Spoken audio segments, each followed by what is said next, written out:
Hello everyone, आपका बहुत बहुत स्वागत है हमारे चैनल वाइटल आयुर्वेदा में। आज के इस लेक्चर में हम बात करेंगे काय चिकित्सा चैप्टर नंबर 6 जो हमारा टर्म 2 का है।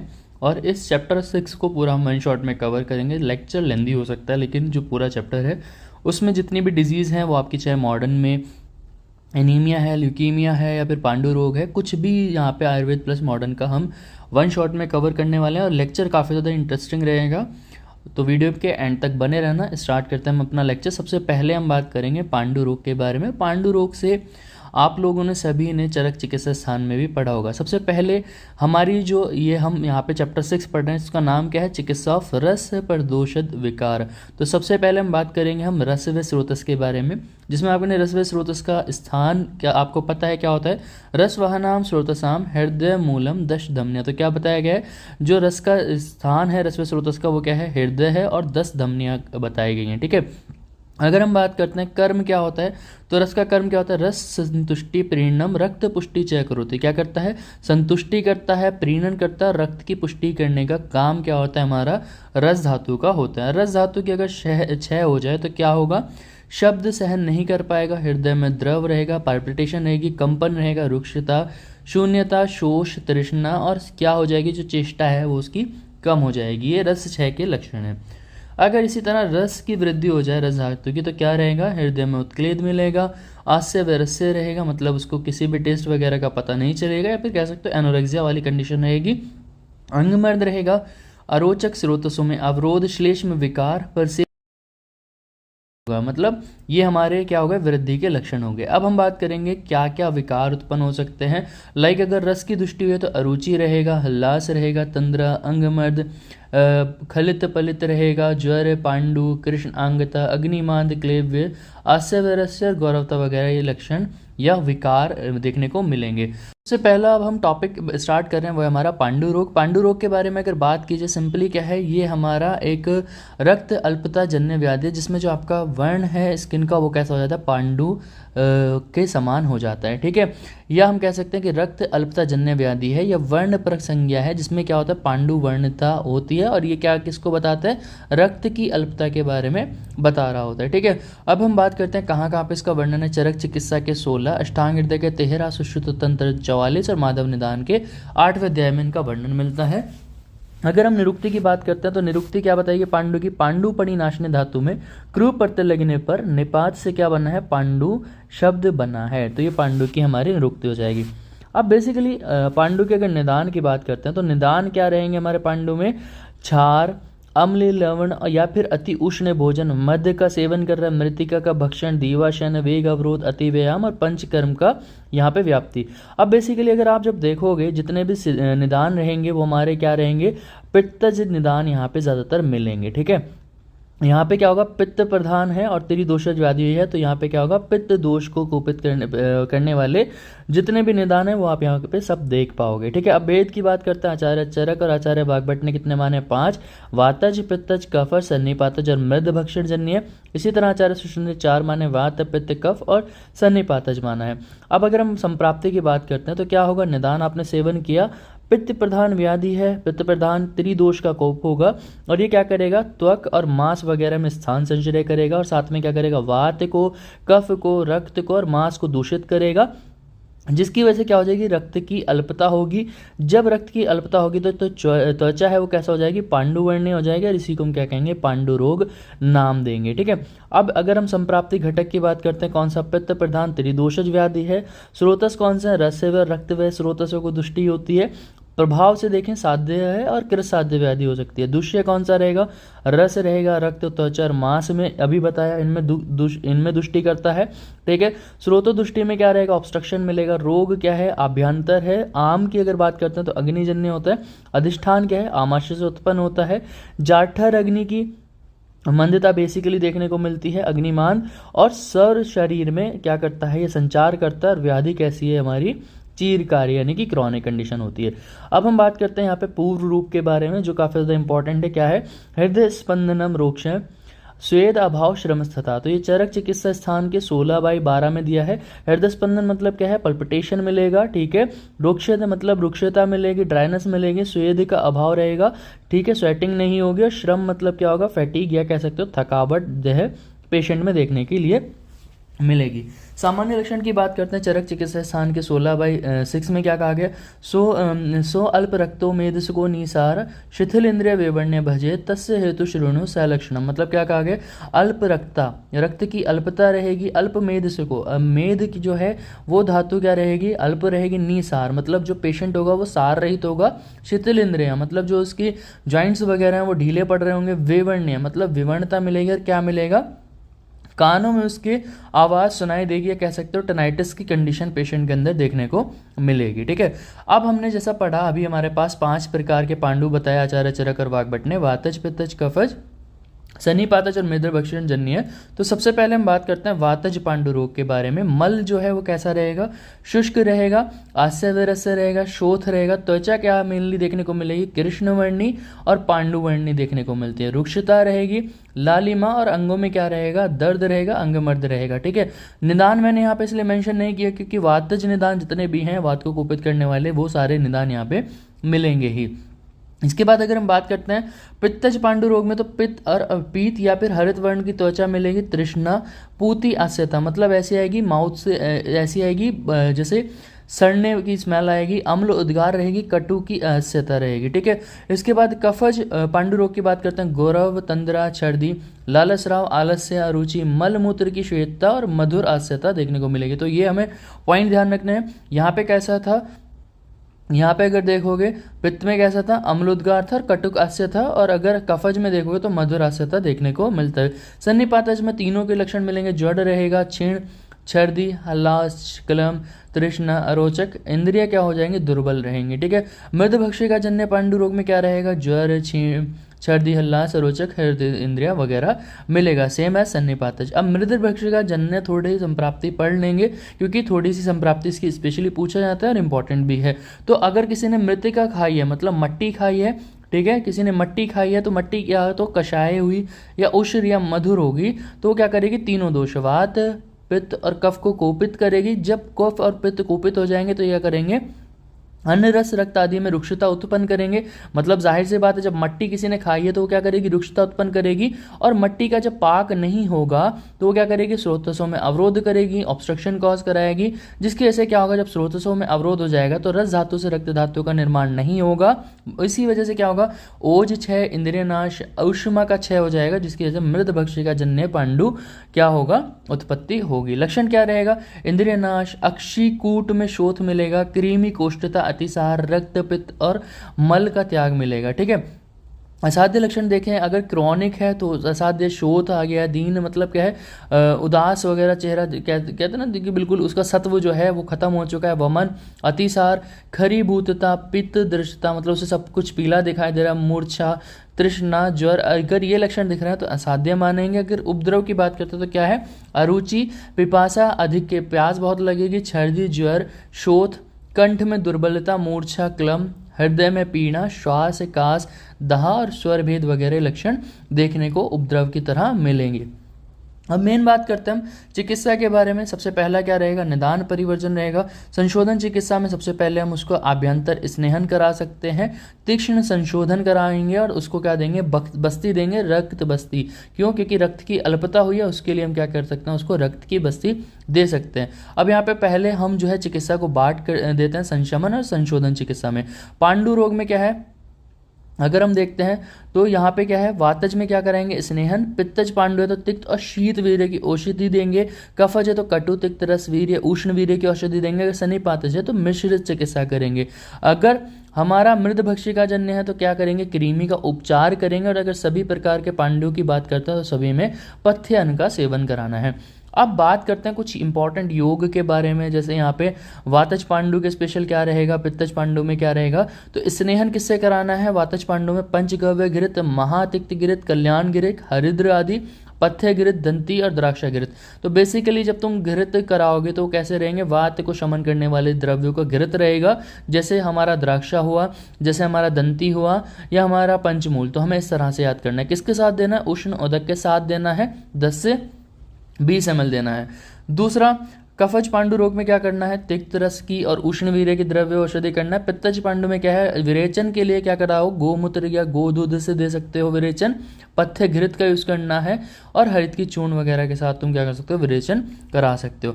अब हम बात करेंगे संशोधन चिकित्सा। अब यहाँ पे देखो चिकित्सा को समझने की थोड़ी सी कोशिश करेंगे। जैसे सबसे पहले क्या है, रस भस्म या लौह देनी है, कितना 125 से 250 mg तक इनकी मात्रा रहती है। अब देखो कैसे याद करना है, लौह से याद रखना, 3 लौह यहाँ पे याद कर सकते हो, जैसे लौह भस्म, धात्री लौह और शोधारी लौह। कैसे, एनीमिया है तो एनीमिया में खुद याद करो क्या होगा, आयरन की कमी रहेगी तो आयरन के लिए पूर्ति के लिए क्या करेंगे, लौह भस्म देंगे, ठीक है। और क्या होगा, ऑक्सीडेशन वगैरह कराने के लिए क्या कराएंगे, धात्री लौह देंगे, ठीक है। अब क्या कराएंगे, शोथ हुआ है, एडीमा मिलेगा, है ना, मिलता है एनीमिया में, तो शोथ करने के लिए शोथारी लौह। तो इस तरह से 3 लौह याद कर लेना, ठीक है। शंख भस्म भी दे सकते हो, पुनर्नवा मंडूर भी दे सकते हो। तो यहाँ पे इस तरह से याद कर सकते हैं। वटी में क्या याद करेंगे, 250 से 500 mg देनी है। अभयवटी, तक्रवटी, आरोग्यवर्धनी और मंडूर चटकवटी, ये यहाँ पे बताए गए हैं, ठीक है। अब इसमें क्या है, अभयवटी, ये तो अभयवटी, ठीक है, भय को दूर करने के लिए, और आरोग्यवर्धनी वटी, ये तो आरोग्यवर्धनी तो हमेशा हर जगह आपको मिल ही जाएगी, तो 2 यहाँ पे याद कर सकते हो। और अगर ज़्यादा याद हो जाए तो तक्रवटी भी आप याद कर सकते हो, ठीक है। चूर्ण में अगर बात करते हैं तो वही त्रिफला और आमलकी वगैरह देना है, विशाला आदि चूर्ण देना है, या फिर विडंग का भी चूर्ण दे सकते हो, ठीक है।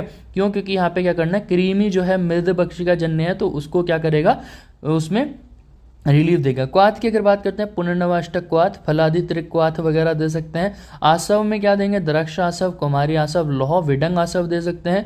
अवलेह की अगर बात करते हैं तो क्या दे सकते हैं, द्रक्षा, धात्र्य और द्रव्य। तो पूरी में अगर देखोगे ना तो क्या आएगा, लौह आएगा, द्राक्ष आएगा जिसमें भी अवले वगैरह भी है, ठीक है, और क्या आएगा हमारा, विडंग आएगा, और हमारा क्या आएगा, आम्लकी आएगा। ये 4 ड्रग पे ही नाम मिलते जुलते तुम्हें मिल जाएंगे, जैसे फलात्रिकादि क्वाथ, आम्लकी चूर्ण, त्रिफला चूर्ण, मंडूर आरोग्यवर्धनी वटी, तक्रवटी, अभयवटी, ठीक है। इसके बाद धात्री लौह, लौह भस्म, ये सब 3-4 पे ही पूरा जो है एनीमिया का या पांडु का तुम्हें ट्रीटमेंट लेके चलना है। रसायन में त्रिफला देखो, फिर से रसायन, शिला जतु रसायन दे सकते हैं, लौह रसायन, मंडूर रसायन, च्यवनग्रास और रोगराज रसायन हम दे सकते हैं। तो ये यहाँ पे हमने किसके बारे में डिस्कस किया, ये था हमारा पांडु रोग।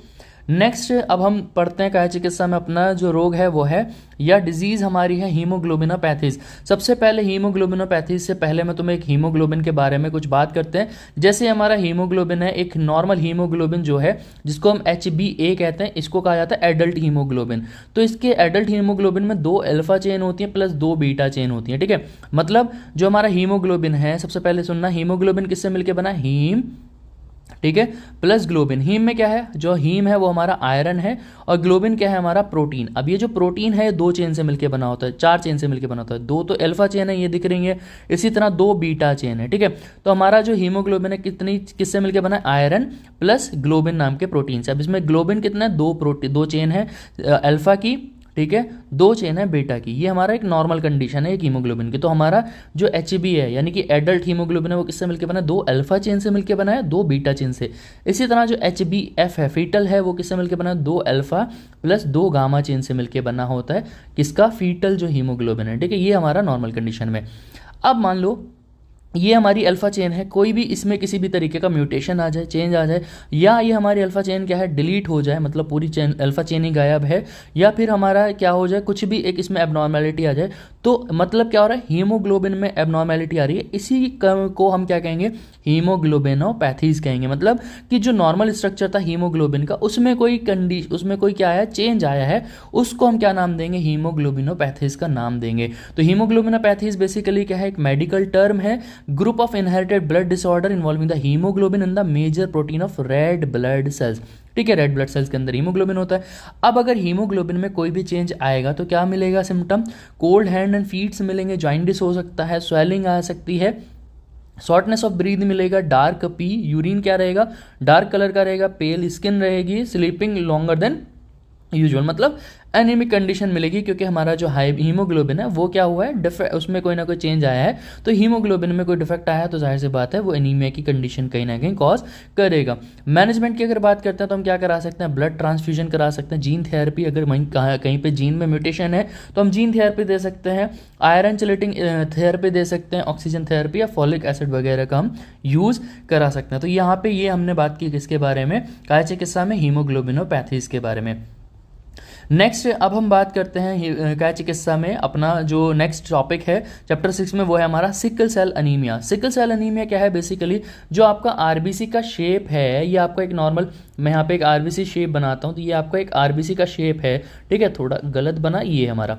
अगर इस आरबीसी का नॉर्मल, ये है नॉर्मल आरबीसी का शेप, अगर ये आरबीसी का शेप कैसा हो जाए, इस तरह से कैसा हो जाए, सिकल से ऐसा हो जाए, जैसे एक दराती होती है, आरी होती है, ठीक है, दराती जो होती है जिसमें घास काटते हैं, है ना, तो उस तरीके का हो जाए, या फिर हम कह सकते हैं कि मून शेप हो जाए, हाफ मून शेप हो जाए, उसको हम कंडीशन को हम क्या कहेंगे, सिकल सेल एनीमिया। मतलब जो आपका जो आरबीसी है वो कैसा हो चुका है, सिकल शेप जैसा हो चुका है, उस कंडीशन को हम सिकल सेल एनीमिया कहेंगे। अब ये बेसिकली होता क्यों है, सबसे पहले मैं बात करता हूँ यहाँ पे। तो अभी सबसे पहले अगर बात करते हैं, जो आपका हीमोग्लोबिन है, वो अभी मैंने बताया अभी प्रीवियसली कि हीमोग्लोबिन कैसे मिलके बना होता है, 2 अल्फा चेन है, इसके अंदर 2 बीटा चेन है। मतलब जो हीमोग्लोबिन है 2 चीज़ों से मिलके बना है। हीमोग्लोबिन किससे मिलके बना है? पहला है हीम, ठीक है, पहला हीम प्लस ग्लोबिन। हीम क्या है हमारा? ग्लोबिन, ठीक है, हीम क्या है हमारा? हीम है आयरन, और ग्लोबिन क्या है? ग्लोबिन है प्रोटीन।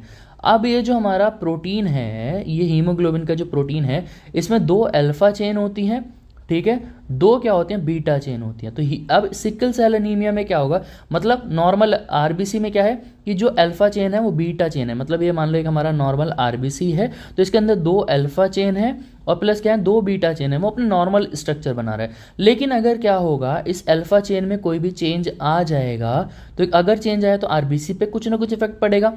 तो इसमें क्या होता है, जो हमारी अल्फा चेन है उसमें क्या होता है, ये प्रोटीन है, बताया अभी प्रोटीन है ना, हीमोग्लोबिन, तो प्रोटीन किससे मिलकर बना होता है? अमाइनो एसिड से। तो इसका जो अमाइनो एसिड होता है इसके अंदर वैलिन, वो रिप्लेस हो जाता है किससे? Glutamic acid. मतलब क्या आना चाहिए था, वैलिन की जगह पे क्या आ गया? ग्लूटामिक एसिड आ गया अब अल्फा चेन में। तो जब अल्फा चेन में वैलिन की जगह ग्लूटामिक एसिड आया, तो भैया अल्फा चेन पे क्या आएगा? कुछ ना कुछ इफेक्ट आएगा। और अगर अल्फा चेन पे इफेक्ट आया तो हमारे आरबीसी का जो नॉर्मल शेप है उस पर इफेक्ट आएगा। तो आरबीसी के उस पर क्या इफेक्ट आता है कि जो आरबीसी का नॉर्मल शेप था वो कैसा हो जाता है, अब नॉर्मल ना रहकर सिकल शेप हो जाता है। क्यों? क्योंकि जो अल्फा चेन थी उसमें जो अमाइनो एसिड था वैलिन, वो किससे रिप्लेस हो गया बाय मिस्टेक? ग्लूटामिक एसिड से रिप्लेस हो गया। तो उसने क्या कराया, हमें सिकल सेल एनीमिया कॉज कराया। तो ये हमारा एक रीज़न होता है सिकल सेल एनीमिया का। तो अब हम बात करेंगे किसके बारे में? सिकल सेल एनीमिया की डेफिनेशन के बारे में। सिकल सेल एनीमिया की डेफिनेशन पे चलते हैं। तो सिकल सेल एनीमिया क्या है? एक जेनेटिक डिसऑर्डर है, और कैसा होता है? बेसिकली ऑटोसोमल रिसेसिव डिसऑर्डर होता है, जिसमें बीटा चेन ऑफ हीमोग्लोबिन, ठीक है। तो मैंने अल्फा चेन बताया, सॉरी, एक बार आप कैसे कर लेना, बीटा चेन यहाँ पे कर लेना, ठीक है। बीटा ग्लोबिन चेन मैंने 2 चेन बताई थी ना, यहाँ पे भी आपको 2 अल्फा चेन है, 2 बीटा चेन, तो यहाँ पे बीटा चेन में आएगा वैलिन में, ठीक है। तो वैलिन किससे रिप्लेस कर जाएगा बीटा चेन का? ग्लूटामिक एसिड में, ठीक है। थोड़ा सा एक यहाँ पे मिस्टेक थी। अब अगर हम बात करते हैं जो हीमोग्लोबिन है, वो मैंने आपको पहले भी बताया हुआ है। कितने टाइप के हीमोग्लोबिन होते हैं? 2 टाइप के। HbA जिसको हम हीमोग्लोबिन एडल्ट कहते हैं, HbF फीटल हीमोग्लोबिन कहते हैं। तो हीमोग्लोबिन जो एडल्ट है उसमें 2 अल्फा चेन होती हैं, 2 बीटा चेन होते हैं। लेकिन जो फीटल का हीमोग्लोबिन है उसमें 2 अल्फा चेन होती हैं और 2 गामा चेन होती हैं, ठीक है, जो ग्लोबिन प्रोटीन है।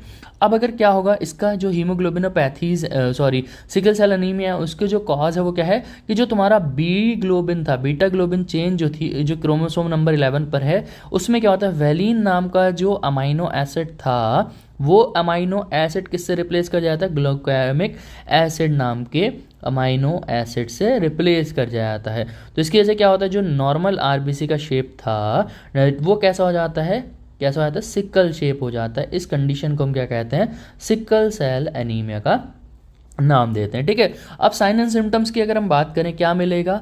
जॉइंडिस मिलेगा, ठीक है, फैटीग मिलेगा, भाई ऑक्सीजन वगैरह, हीमोग्लोबिन प्रॉपर नहीं है। अब देखो एक आरबीसी का साइज ऐसा था, वो क्या करेगा, उसके अंदर नॉर्मल हीमोग्लोबिन होगा। नॉर्मल हीमोग्लोबिन होगा तो हीमोग्लोबिन के साथ ऑक्सीजन कंबाइन होगी, HbO2 बनाएगी, ठीक है, वो क्या करेगी? ऑक्सीजन सप्लाई करेगी पूरे में। अगर यही हीमोग्लोबिन में डैमेज हुआ है, मतलब इसमें कोई क्या आया, म्यूटेशन आया, तो और साथ में क्या है, आरबीसी का शेप चेंज हो गया है, तो हीमोग्लोबिन प्रॉपर मिलेगा नहीं, या फिर आरबीसी का ब्रेकडाउन होगा, जिसकी वजह से क्या होगा? जॉइंडिस, थकान मिलेगी, पीलापन मिलेगा, चेस्ट में क्या होगा? सिंड्रोम मिलेगा, एक्यूट चेस्ट सिंड्रोम मिलेगा, स्ट्रोक मिलेगा, ठीक है। अब क्या क्या डायग्नोसिस करा सकते हो? पेरिफेरल स्मीयर करा सकते हो, हीमोग्लोबिन इलेक्ट्रोफोरेसिस, सिकलिंग टेस्ट करा सकते हो, और कंप्लीट ब्लड काउंट आप करा सकते हो। कॉम्प्लिकेशन क्या मिलेंगे? गॉल स्टोन हो सकता है अगर, ठीक है, हाइपरटेंशन हो सकता है, लेग में अल्सर्स, स्ट्रोक वगैरह ये कॉम्प्लिकेशंस मिल सकते हैं। मैनेज किस तरह से करेंगे, हम पेशेंट को आईवी फ्लूइड दे सकते हैं, ऑक्सीजन की कमी रहेगी तो ऑक्सीजन थेरेपी दे सकते हैं, ब्लड ट्रांसफ्यूजन करा सकते हैं, साथ में हम क्या करा सकते हैं, एंटीबॉडीज़ दे सकते हैं। तो ये हमारा यहाँ पे किसके बारे में था, सिकल सेल एनीमिया के बारे में। अब काय चिकित्सा में नेक्स्ट हमारा टॉपिक है वो है हमारा एनीमिया, जिसको हम पढ़ेंगे हीमोपोएटिक डिसऑर्डर डिजीज़ के बारे में। तो एनीमिया बेसिकली क्या है, अगर मैं एनीमिया की बात करता हूँ, सबसे पहले हम बात करते हैं एनीमिया के बारे में। तो यहाँ पे अगर मैं आपको सिंपली बताऊँ कि एनीमिया है क्या एक्चुअल में, तो एनीमिया क्या है, एनीमिया क्या है, एक ऐसी कंडीशन जिसमें जो है आपका आरबीसी की वैल्यू कितनी हो जाए, लेस देन 4 मिलियन हो जाए, ठीक है। कितनी होती है आरबीसी की नॉर्मल वैल्यू, कितनी है, आरबीसी की नॉर्मल वैल्यू है 5 मिलियन या 5.5 मिलियन तक होती है, ठीक है। अब ये जब आरबीसी की वैल्यू कम हो गई तो आपको पता है आरबीसी का फंक्शन क्या है, आरबीसी के अंदर हीमोग्लोबिन है, वो हीमोग्लोबिन ऑक्सीजन के साथ कंबाइन होकर HbO2 बनाता है, ऑक्सी हीमोग्लोबिन की फॉर्म में ऑक्सीजन को कैरी कराता है पूरी बॉडी में। अगर यही आरबीसी कम हो जाए तो हीमोग्लोबिन की डेफिशिएंसी होगी, हीमोग्लोबिन की डेफिशिएंसी होगी तो क्या होगा, ऑक्सीजन की डेफिशिएंसी होगी, ऑक्सीजन की डेफिशिएंसी होगी क्या होगा, तो लैक ऑफ ऑक्सीजन सप्लाई होगा ऑर्गन पे, ठीक है। अब पर्टिकुलर ऑर्गन में क्या होगा, कहीं ना कहीं नेक्रोसिस भी देखने को मिलेगा, या हम कह सकते हैं कि मतलब बहुत सारी चीज़ें फर्दर होंगी, लेकिन अगर मैं एक कॉमनली टर्म दूं, एनीमिया क्या है, एनीमिया क्या है, लैक ऑफ आरबीसी, ठीक है, क्या है, लैक ऑफ आरबीसी। आरबीसी का कम होना क्या कहलाएगा, एनीमिया कहलाएगा, और कितना कम होना, लेस देन 4 मिलियन तक अगर वो कम हो रहा है तो उसको हम क्या कहेंगे, कंडीशन को नाम देंगे एनीमिया, ठीक है, पर क्यूबिक एमएम, ठीक है। तो यहाँ पे क्या है, अगर हम बात करते हैं एनीमिया क्या है, एक क्लिनिकल कंडीशन है जिसमें ऑक्सीजन कैरी कैपेसिटी जो है ब्लड की रिड्यूस हो जाती है। क्यों रिड्यूस हो गई, क्योंकि आरबीसी जो है वो 4 मिलियन से कम हो चुका है पर क्यूबिक एमएम। तो इसके लिए इस कंडीशन को हम क्या नाम देंगे, एनीमिया का नाम देंगे, ठीक है। अब यहाँ पे कॉज क्या रहेगा एनीमिया में, बहुत ज़्यादा हीमोलिसिस हो चुका है, आरबीसी का लॉस हो चुका है बहुत ज़्यादा, तो एनीमिया कॉज कराएगा। आयरन डेफिशिएंसी है तो वो एनीमिया कॉज कराता है, हेमोरेज हुआ है, ल्यूकीमिया है, ब्लड कैंसर है, कंजेनाइटल भी हो सकता है। अब बात करेंगे हमारा क्लासिफिकेशन के बारे में, एनीमिया को किस तरह से हमें क्लासीफाई करना है। अब ये थोड़ा सा इंपॉर्टेंट रहेगा यहाँ पे चीज़ों को समझने की कोशिश करना। तो हम देखो जो आरबीसी का एनीमिया का क्लासिफिकेशन करते हैं वो क्लासिफिकेशन करते हैं दो चीज़ों पे। पहला कि हीमोग्लोबिन का अमाउंट कितना है, ठीक है। अगर हीमोग्लोबिन का अमाउंट कैसा नॉर्मल है तो इसको हम क्या कहेंगे, नॉर्मल है तो क्या कहेंगे, नॉर्मोसिटिक, क्या कहेंगे, नॉर्मोसिटिक, कि भाई हीमोग्लोबिन का अमाउंट तो नॉर्मल है। इसी तरह अगर कम है तो क्या कहेंगे, हाइपोक्रोमिक, सॉरी हाइपोक्रोमिक, यहाँ पे क्या कहेंगे, इसको नॉर्मोक्रोमिक, क्या नाम देंगे, नॉर्मोक्रोमिक नाम देंगे, ठीक है। इसी तरह अगर दूसरा देखते हैं हम आरबीसी की मॉर्फोलॉजी, तो आरबीसी का अगर शेप कैसा है, नॉर्मल है, तो उसको हम क्या नाम देंगे, नॉर्मोसिटिक नाम देंगे, क्या कहेंगे, नॉर्मोसिटिक कहेंगे।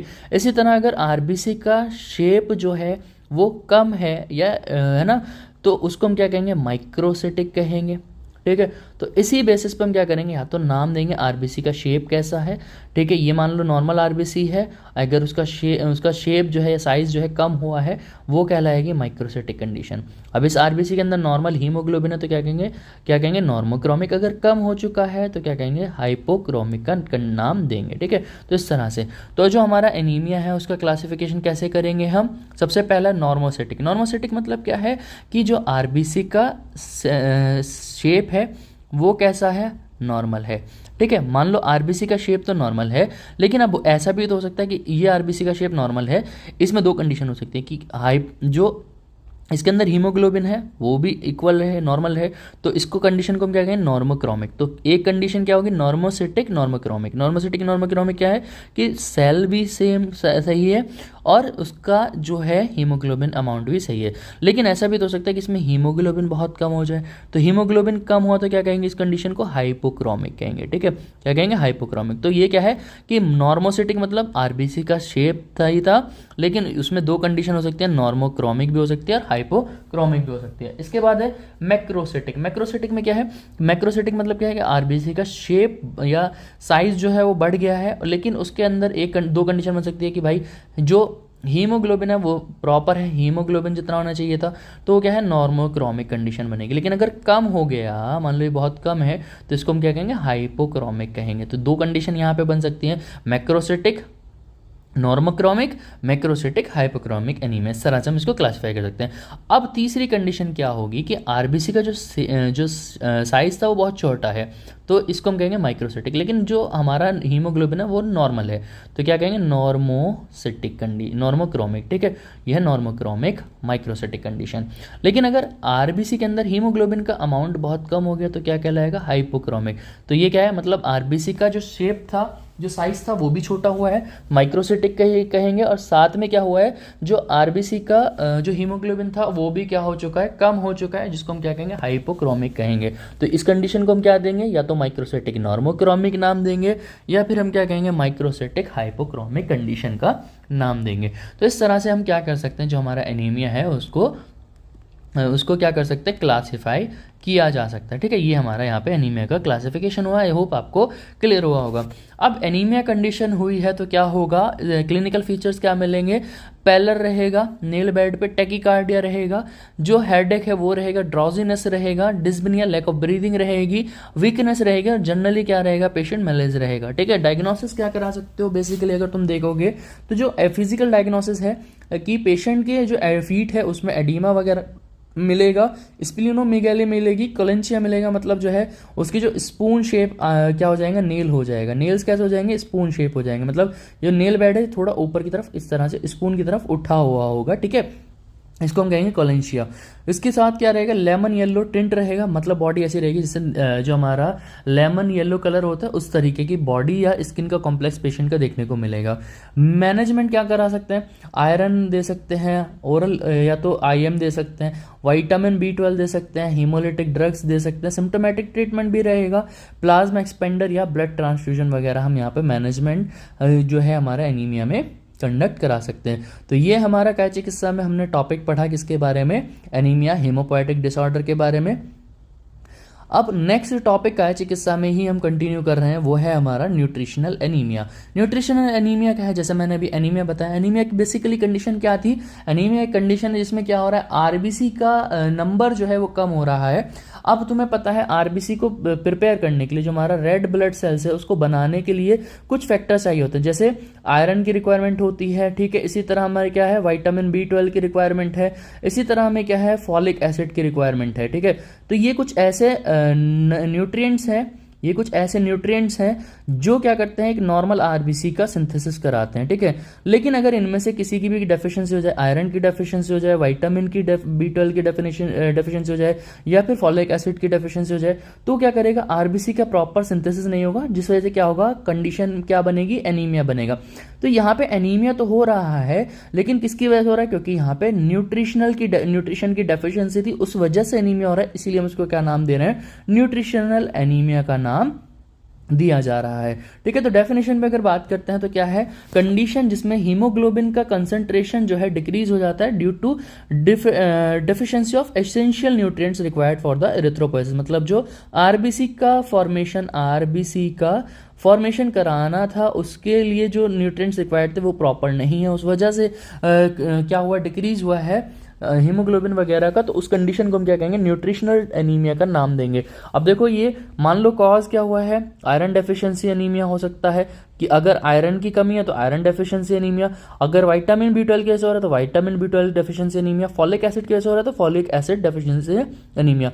अब आयरन की डेफिशिएंसी के पीछे कॉज क्या हो सकता है, मान लो तुम्हारी पूरी डाइटरी इंटेक में ही आयरन प्रॉपर नहीं है, या फिर क्रॉनिक ब्लड लॉस है, या फिर आयरन की जो रिक्वायरमेंट है वो बहुत ज़्यादा बढ़ चुकी है बॉडी में, मेल अब्जॉर्प्शन वगैरह कंडीशन है, तो वहाँ पे आयरन डेफिशिएंसी एनीमिया कॉज हो सकता है। विटामिन B12 की क्या होगा कि भाई जो तुम्हारा पुअर इंटेक है विटामिन B12 का, या फिर तुम्हें क्या है, पर्नीशियस एनीमिया वाली कंडीशन है, या तुम्हारा जो विटामिन B12 है वो पूरी तरह एब्जॉर्ब नहीं हुआ है, मेल एब्जॉर्प्शन की कंडीशन है, तो वहाँ पे विटामिन B12 की डेफिशिएंसी भी हो सकती है। फॉलिक एसिड की डेफिशिएंसी क्या रहेगी, पुअर डाइट है, कोई पेशेंट अल्कोहल बहुत ज़्यादा कंज्यूम कर रहा है, मेल एब्जॉर्प्शन है, तो ये भी क्या कराएगा, हमारा न्यूट्रिशनल एनीमिया कॉज कराएगा।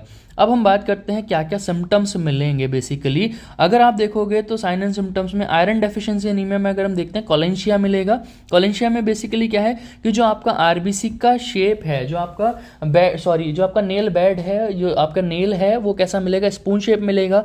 ग्लोसाइटस मिलेगा, जैसा आप यहाँ देख पा रहे होंगे, मैंने पिक्चर्स भी ऐड करता जा रहा हूँ ताकि आप इजीली उसको आइडेंटिफाई करते जाओ कि एक्चुअल में क्या डिजीज है। ठीक है, एंगुलर स्टोमेटाइटिस मिलेगा, जैसे बच्चों के साइड में जो माउथ है ये वाला रीजन, यहाँ पे क्या हो जाना, इसमें इन्फ्लामेशन।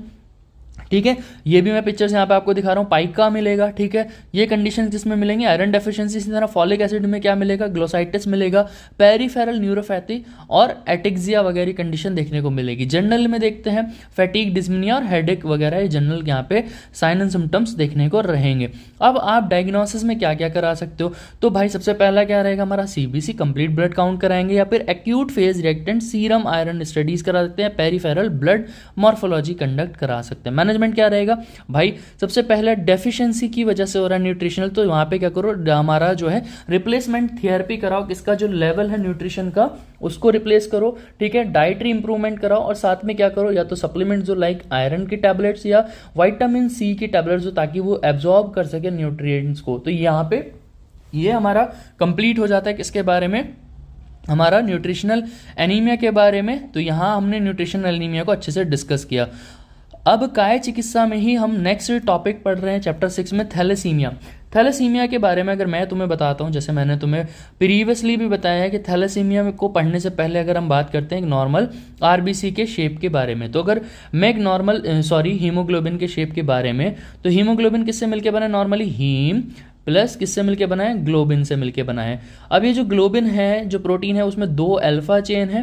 ठीक है, 2 कैसी हैं, बीटा चेन है। ठीक है, अगर इस अल्फा चेन में या बीटा चेन में किसी भी तरीके का म्यूटेशन, यानी कि कोई भी चेंज आ जाए, या इसमें कोई भी क्या आ जाए यहाँ पे, या इसकी कोई भी किसी भी चेन की मिसिंग वगैरह हो जाए, तो वो क्या कराएगी, जो हमारा हीमोग्लोबिन है उसमें एबनॉर्मेलिटी कॉज कराएगी। ठीक है, तो उस कंडीशन को हम क्या कहेंगे, थैलेसीमिया का नाम देंगे। ठीक है, थैलेसीमिया बेसिकली क्या है, जब हमारा थैलेसीमिया में क्या है कि जो हमारे हीम अल्फा चेन है या बीटा चेन है, ठीक है, उसमें किसी भी तरीके का इनहेरिटेड क्या हुआ है, या तो मिसिंग है या फिर वहाँ पे क्या है म्यूटेशन वगैरह हो, उस कंडीशन को हम क्या नाम देते हैं, थैलेसीमिया का नाम देते हैं। तो हेरिडिटी डिफेक्ट होता है ग्लोबिन के चेन जो है उसमें।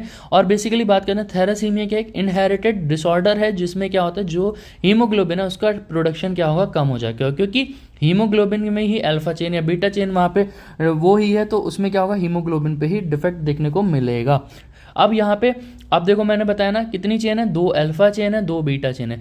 अगर बीटा चेन में अल्फा चेन में म्यूटेशन हुआ है तो उसको नाम देंगे हम, उसको क्या नाम देंगे, अल्फा थैलेसीमिया। क्या नाम देंगे, अल्फा थैलेसीमिया। ठीक है, अगर बीटा चेन में कोई भी म्यूटेशन या कोई भी मिसिंग वगैरह है तो उसको हम क्या नाम देंगे, बीटा थैलेसीमिया नाम देंगे। तो थैलेसीमिया के कितने टाइप हो जाएंगे, हमारे पास 2 टाइप हो जाएंगे, alpha thalassaemia and second one is beta thalassaemia. तो कॉज क्या रहेगा, अभी जैसे मैंने बताया कि हमारा जो नॉर्मल हीमोग्लोबिन है उसमें क्या है, 2 अल्फा 2 बीटा चेन है। अगर इनमें ही कोई चेंज आ जाए तो उसके बेसिस पे ही हम क्या करते हैं, क्लासीफाई करते हैं। जैसे अल्फा थैलेसीमिया क्या होगा कि अल्फा ग्लोबिन प्रोटीन जो है वो मिसिंग है या फिर म्यूटेड है, तो उसको हम क्या कहेंगे, अल्फा थैलेसीमिया। बीटा चेन या तो एब्सेंट या मिसिंग है तो उसको हम क्या कहेंगे, हम बीटा थैलेसीमिया का नाम देंगे। तो थैलेसीमिया बेसिकली हमारे पास 2 टाइप रहेगा, alpha thalassaemia and second one is your beta thalassaemia. Clinical features की अगर हम बात करते हैं तो यहाँ पे अगर देखोगे क्या क्या सिम्टम्स मिलेंगे, आयरन का ओवरलोड हो जाएगा, जिसकी वजह से क्या हो सकता है कि हार्ट पे, लीवर पे, एंडोक्राइन सिस्टम पे कोई ना कोई इफेक्ट देखने को मिलेगा, और इवन के ये हार्ट लीवर को डैमेज भी करा सकता है। इन्फेक्शन हो सकता है, रिस्क को कॉज कर सकता है इन्फेक्शन के। स्प्लीन का जो है इनलार्जमेंट मिल सकता है, स्प्लीनोमेगाली, या फिर बॉन डिफॉर्मेलिटीज वगैरह मिल सकती हैं। हार्ट में क्या प्रॉब्लम हो सकती है, कंजस्टिव हार्ट फेलियर हो सकता है, एबनॉर्मल हार्ट की रिदम हो सकती है, या फिर क्या कह सकते हो, एरिदीमिया कंडीशन मिलेगी। डायग्नोसिस क्या करा सकते हो आप, बेसिकली इन्वेस्टिगेशन टारगेटेड सेल बेसिफिल स्टेपलिंग करा सकते हो। माइक्रोसाइट्स क्या होंगे, वहां पे मार्क रहेंगे। एक्सरे में क्या रहेगा, संडे स्कल मिलेगा। मार्क क्या रहेगा, वहां पे एरिथ्राइड हाइपरप्लेशिया देखने को मिलेगा। तो ये यहाँ पे हमने काय चिकित्सा में नेक्स्ट टॉपिक पढ़ा अपना थैलेसीमिया के बारे में। आई होप आपको ये थैलेसीमिया यहाँ पे समझ में आया होगा और काफ़ी ज़्यादा इंटरेस्टिंग भी रहा होगा।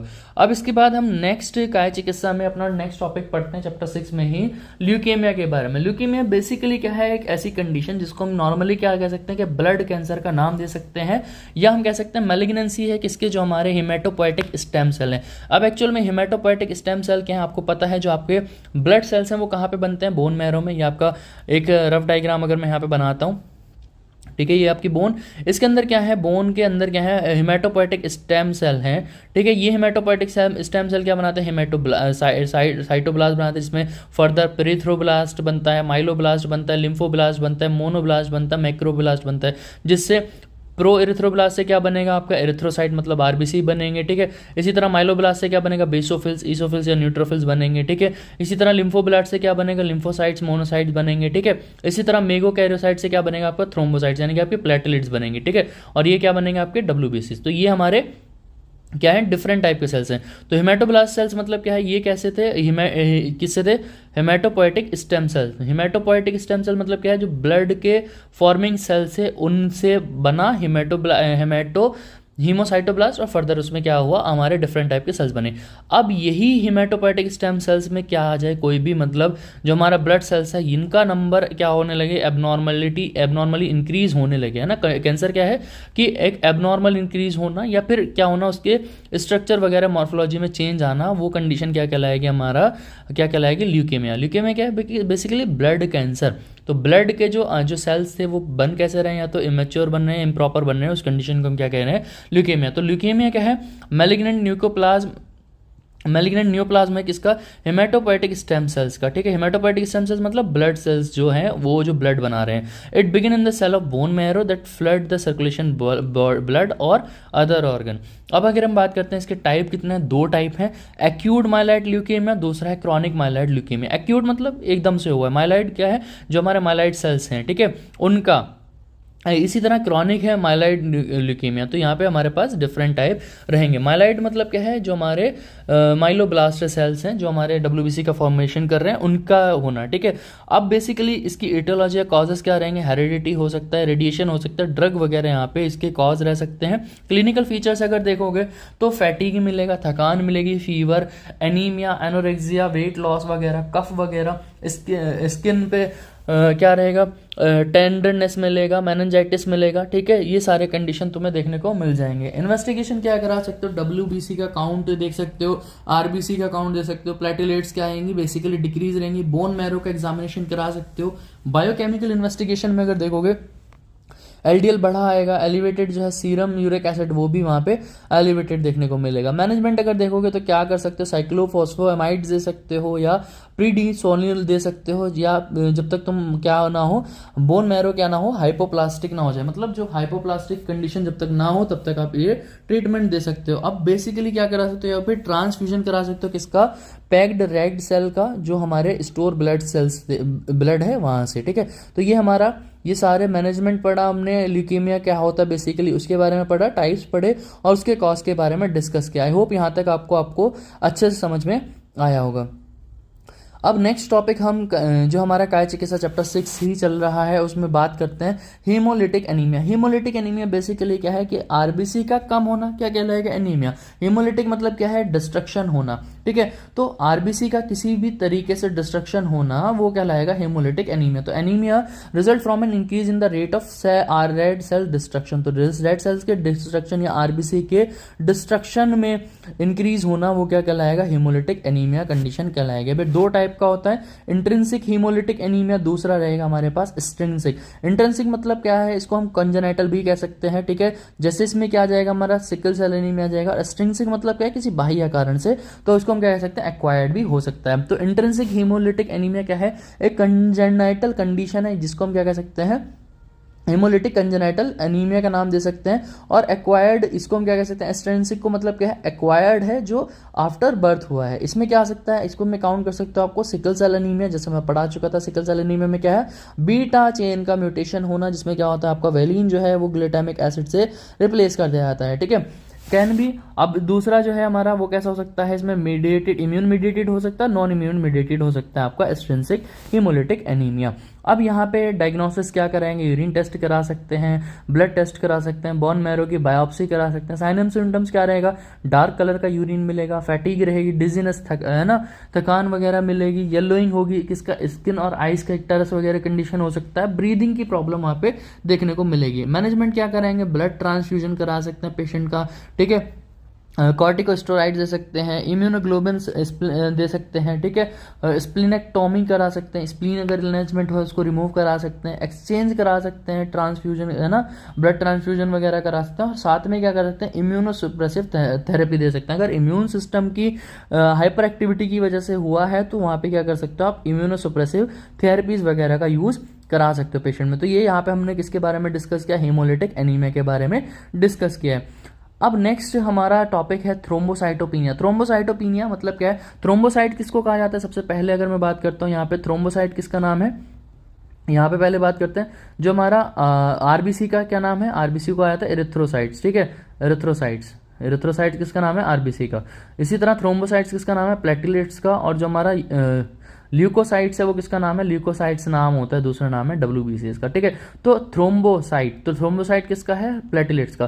पीनिया कहीं पे भी वर्ड लग जाए तो हम क्या कहेंगे, पीनिया का मतलब होता है लैक, तो किसकी कमी होना, थ्रोम्बोसाइटोपिनिया मतलब क्या है, डब्ल्यूबीसी जो हमारी प्लेटलेट्स की कमी होना, प्लेटलेट्स की कमी होना वो कहलाएगा थ्रोम्बोसाइटोपिनिया। इसी तरह अगर एरिथ्रोसाइट के आगे क्या लग जाए, एरिथ्रो के आगे क्या लग जाए, एरिथ्रोसाइटोपिनिया। एरिथ्रोसाइटोपिनिया मतलब क्या है कि आरबीसी का कम होना। इसी तरह ल्यूकोसाइटोपिनिया क्या है, मतलब कि डब्ल्यूबीसी का कम होना। और अगर ये तीनों एक साथ ज्यादा कम हो रहे हैं तो इसको कहा जाता है पैनसाइटोपिनिया।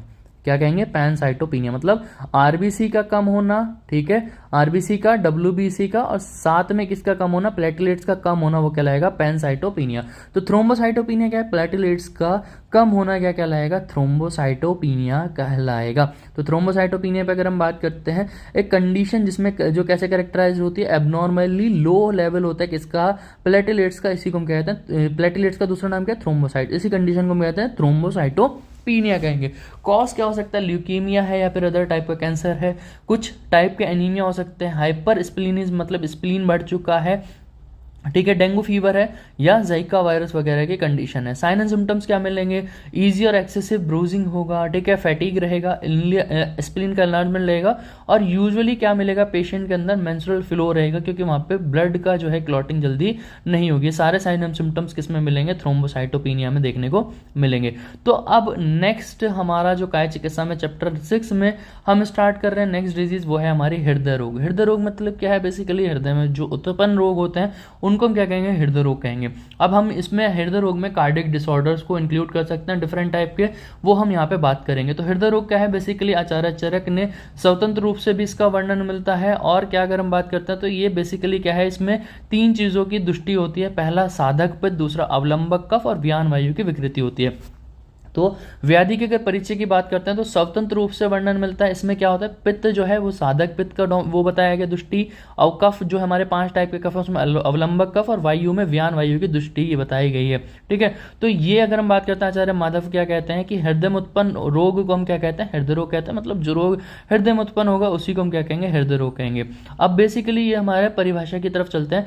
तो अपने या सहेतु से प्रकोपित वात, पित्त, वात कौन सा, व्यान वायु, ठीक है, पित्त कौन सा भी बताया यहाँ पे मैंने, पित्त है पित्त है हमारा कौन सा, साधक पित्त, और कफ जो है अवलंबक कफ, दुष्टि करते हुए क्या करते हैं, हृदय में स्थित हो जाते हैं, अपना स्थान बनाते हैं और हृदय के अवयव तथा कार्य में बाधा उत्पन्न करते हैं। इसी को हम क्या कहते हैं, इसी को कहा जाता है हृदय रोग का नाम दिया जाता है। हृदय रोग का वर्णन कहाँ पे, चरक सूत्र स्थान के 17, चरक सिद्धि के 9वें, माधव निदान के 29वें, अष्टांग हृदय के निदान स्थान के 5वें अध्याय में आपको मिल जाएगा, ठीक है। निदान क्या रहेगा, बेसिकली 3 दोष मैंने बताया ना, तीनों दोष, वात पित्त कफ अभी आया। वात कौन सा था, व्यान, पित्त कौन सा था हमारा, अवलंब कफ कौन सा था हमारा, अवलंबक कफ, और इसी तरह हमारे पास जो है पित्त था, जो हमारा कौन सा पित्त था अभी मैंने बताया आपको यहाँ पे, साधक पित्त, ठीक है। तो इन तीनों में तीनों की दृष्टि हुई तो निदान क्या रहेगा, तीनों दोष के निदान रहेंगे। जैसे पित्त को दूषित करने वाला उष्ण, वात को रुक्ष अन्न सेवन कर रहा है, विरुद्ध आसन कर रहा है, अध्यशन, अतिश्रम, चिंता, भय वगैरह की, वहां पे अजीर्ण आसन कर रहे हैं, तीक्ष्ण विरेचन वगैरह हुआ है तो वो भी क्या कराएगा, हृदय रोग की उत्पत्ति कराएगा। मतलब तीनों दोष के जो निदान रहेंगे वो यहाँ पे निदान हम मेंशन करेंगे। अब बेसिकली बात करते हैं भेद के बारे में। तो आचार्य चरक, वाग्भट और आचार्य माधवकर के अकॉर्डिंग बात करते हैं तो इन्होंने भी 5 माने, आचार्य सुश्रुत ने भी 5 ही माने। वातज, पित्तज, कफज, सन्निपातज और कृमिजन्य हृदय रोग का वर्णन मिलता है। सबसे पहले एक एक हम बात करेंगे वातज, पित्तज, कफज में क्या लक्षण मिलेंगे, लेकिन उससे पहले हम बात करते हैं संप्राप्ति और संप्राप्ति घटक के बारे में। जैसे संप्राप्ति में अगर बात की जाए तो आपने कोई निदान सेवन किया जिसकी वजह से क्या हुआ, दोष कुपित हुए, अग्नि की मंदता होगी।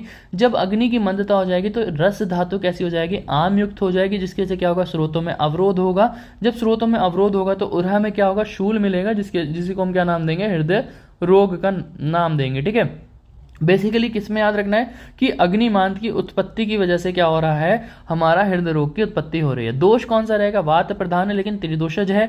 दूसरा रस धातु, रक्त धातु है। और धातु कौन सी है, त्वचा। ठीक है, अग्नि की बात करते हैं, जाठर अग्नि, धाता और भूत अग्नि तीनों यहाँ पे इन्वॉल्व है। अग्नि की दृष्टि की बात करते हैं, मंद अग्नि हो जाती है। अधिष्ठान क्या, हृदय है। उद्भव स्थान कहाँ से उत्पन्न होता है, हृदय से उत्पन्न होता है। आम की बात करते हैं तो अग्निजन्य है। साध्य की असाध्य की बात करते हैं, अगर नया है तो साध्य, जीर्ण है तो असाध्य रहेगा। लक्षण में देखते हैं तो क्या मिलेगा, विवरणता रहेगी, प्रमेह, ज्वर, तृष्णा, छर्दी, कास, रुझा, श्वास, अरुचि वगैरह सारे लक्षण देखने को मिलेंगे। अब हम बात करते हैं स्पेसिफिकली लक्षण क्या मिलेंगे। जैसे वातिक हृदय रोग है तो निदान क्या रहेगा, वात को कोपित करने वाला निदान, रूक्ष या शुष्क अन्न ले रहे हो, अतिश्रम या लंघन कर रहे हो, अल्प भोजन कर रहे हो तो वो सारे निदान रहेंगे। लक्षण क्या रहेगा, हृदय में खिंचावट सी फील होगी, तोद रहेगा, क्या रहेगा, दारुण, वेपन यहाँ पे रहेगा। ठीक है, क्रैम्प्स वगैरह देखने को मिलेंगे। इसी तरह पैतिक हृदय रोग की बात करते हैं तो क्या रहेगा, निदान अम्ल, लवण, तिक्त वगैरह रहेगा। जो भी पित्त को कुपित करने वाले हैं बेसिकली वो निदान रहेंगे। लक्षण क्या मिलेंगे, हृदय में दाह, तिक्त, आस्यता, तिक्त और अम्ल उद्गार देखने को मिल जाएगी। इसी तरह कफज हृदय रोग की बात करते हैं तो कफज हृदय रोग में क्या रहेगा, पेशेंट जो है अगर निदान क्या रहेगा, गुरु स्निग्ध भोजन का सेवन कर रहा है, बहुत ज्यादा फ्री माइंडेड है, अचिंतन है, अति भोजन कर रहा है, आलस्य है, बहुत ज्यादा व्यायाम कर रहा है, तो अति व्यायाम नहीं आएगा यहाँ पे। ठीक है, अव्यायाम आएगा। ठीक है, वो व्यायाम नहीं कर रहा है तो कफज हृदय रोग की उत्पत्ति होगी, जिसकी वजह से क्या लक्षण मिलेगा, गौरवता, कास, स्तंभता, जर और लालास्राव वगैरह लक्षण देखने को मिल जाएंगे। नेक्स्ट है हमारा कृमिजन्य। कृमि की वजह से जो उत्पन्न हो रहा है तो उसमें क्या रहेगा, बेसिकली कृमि को में क्या रहेगा, जो निदान रहेगा वो कहीं ना कहीं कफ से रिलेटेड निदान रहने वाला है। जैसे कोई मधुर पदार्थ का सेवन कर रहा है, त्रिदोषज हृदय रोग है, या फिर क्षयर और गुड़ आदि का सेवन ज्यादा कर रहा है, दूध वगैरह का, गुड़ वगैरह का सेवन कर रहा है, तो उसमें लक्षण क्या मिलेंगे, उत्क्लेश रहेगा, तोद रहेगा, शूल रहेगा और तमा परिवेश वगैरह की कंडीशन देखने को मिलेंगी। सन्निपातज में क्या मिलेगा, त्रिदोषज निदान रहेंगे और त्रिदोषज ही लक्षण देखने को मिलेंगे। जैसे हमने पढ़ा था पांडु में मृदभक्षी का जन्य की संप्राप्ति अलग से पढ़ी थी, इसी तरह हम बात करेंगे यहाँ पर हृदय रोग में कृमि जन्य हृदय रोग में संप्राप्ति अलग से बात करेंगे।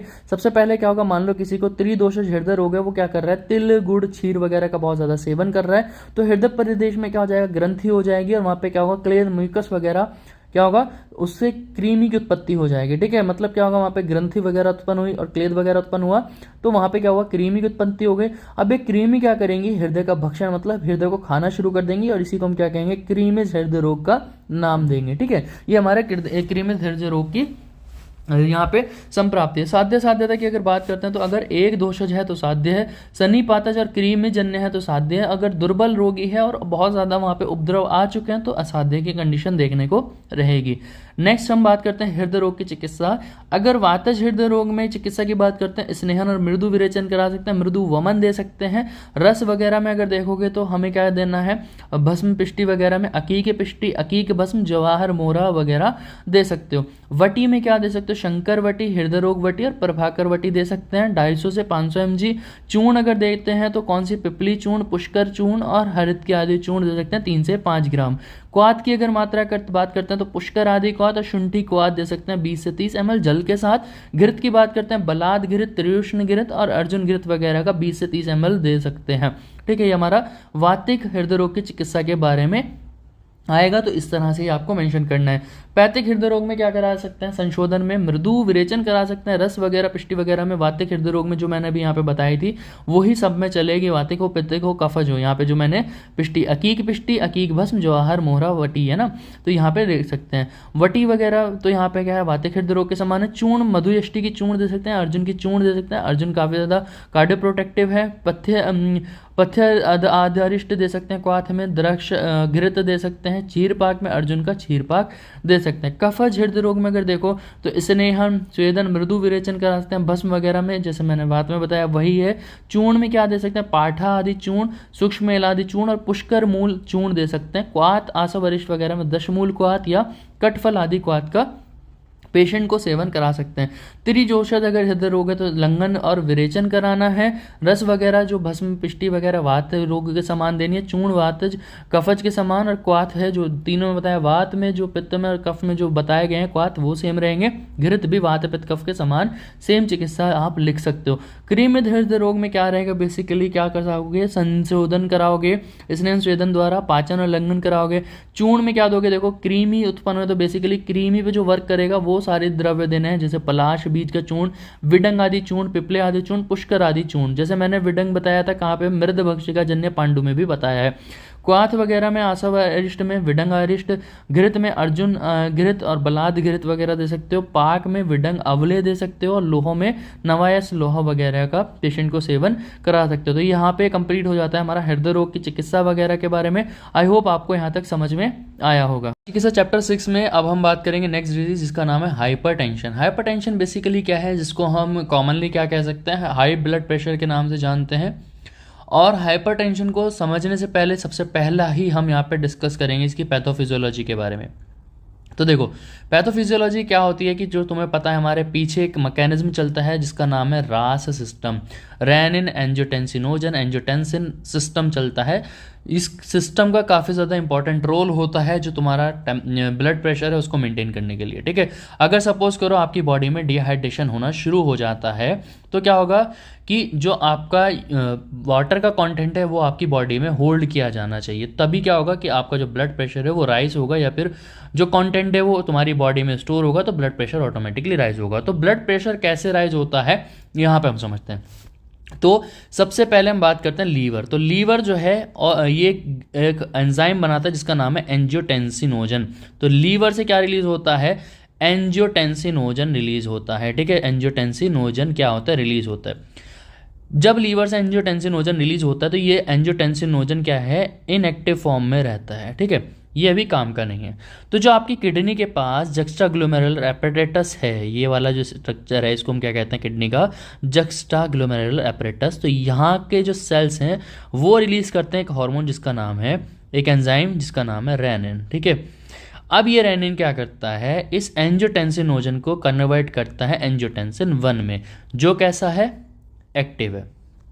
अब ये एंजियोटेंसिन क्या करेगा, एंजियोटेंसिन कराएगा जो आपकी वेसो कॉन्स्ट्रिक्शन, मतलब जो ब्लड वेसल्स हैं, ये आपकी ब्लड वेसल्स है, इनको कॉन्स्ट्रिक्ट कराएगा। जब ब्लड वेसल्स कॉन्ट्रिक्ट होंगी तो जब ब्लड वेसल, मान लो ये वॉल्यूम जो सरफेस एरिया वो कम हुआ है, डायमीटर कम हुआ है, तो ब्लड का प्रेशर क्या होगा, इंक्रीज करेगा। तो पहला मेथड क्या है कि पहला तो वैसो कॉन्स्ट्रिक्शन की वजह से ब्लड प्रेशर क्या करता है, इंक्रीज करता है। इसी एंजियोटेंसिन 1 पे क्या करेगा, लंग्स सिक्रीट करेंगे एंजियोटेंसिन कन्वर्टिंग एंजाइम जिसको हम क्या कहेंगे, एस। और ये एस क्या करेगा, एंजियोटेंसिन 2 में कन्वर्ट हो जाएगा।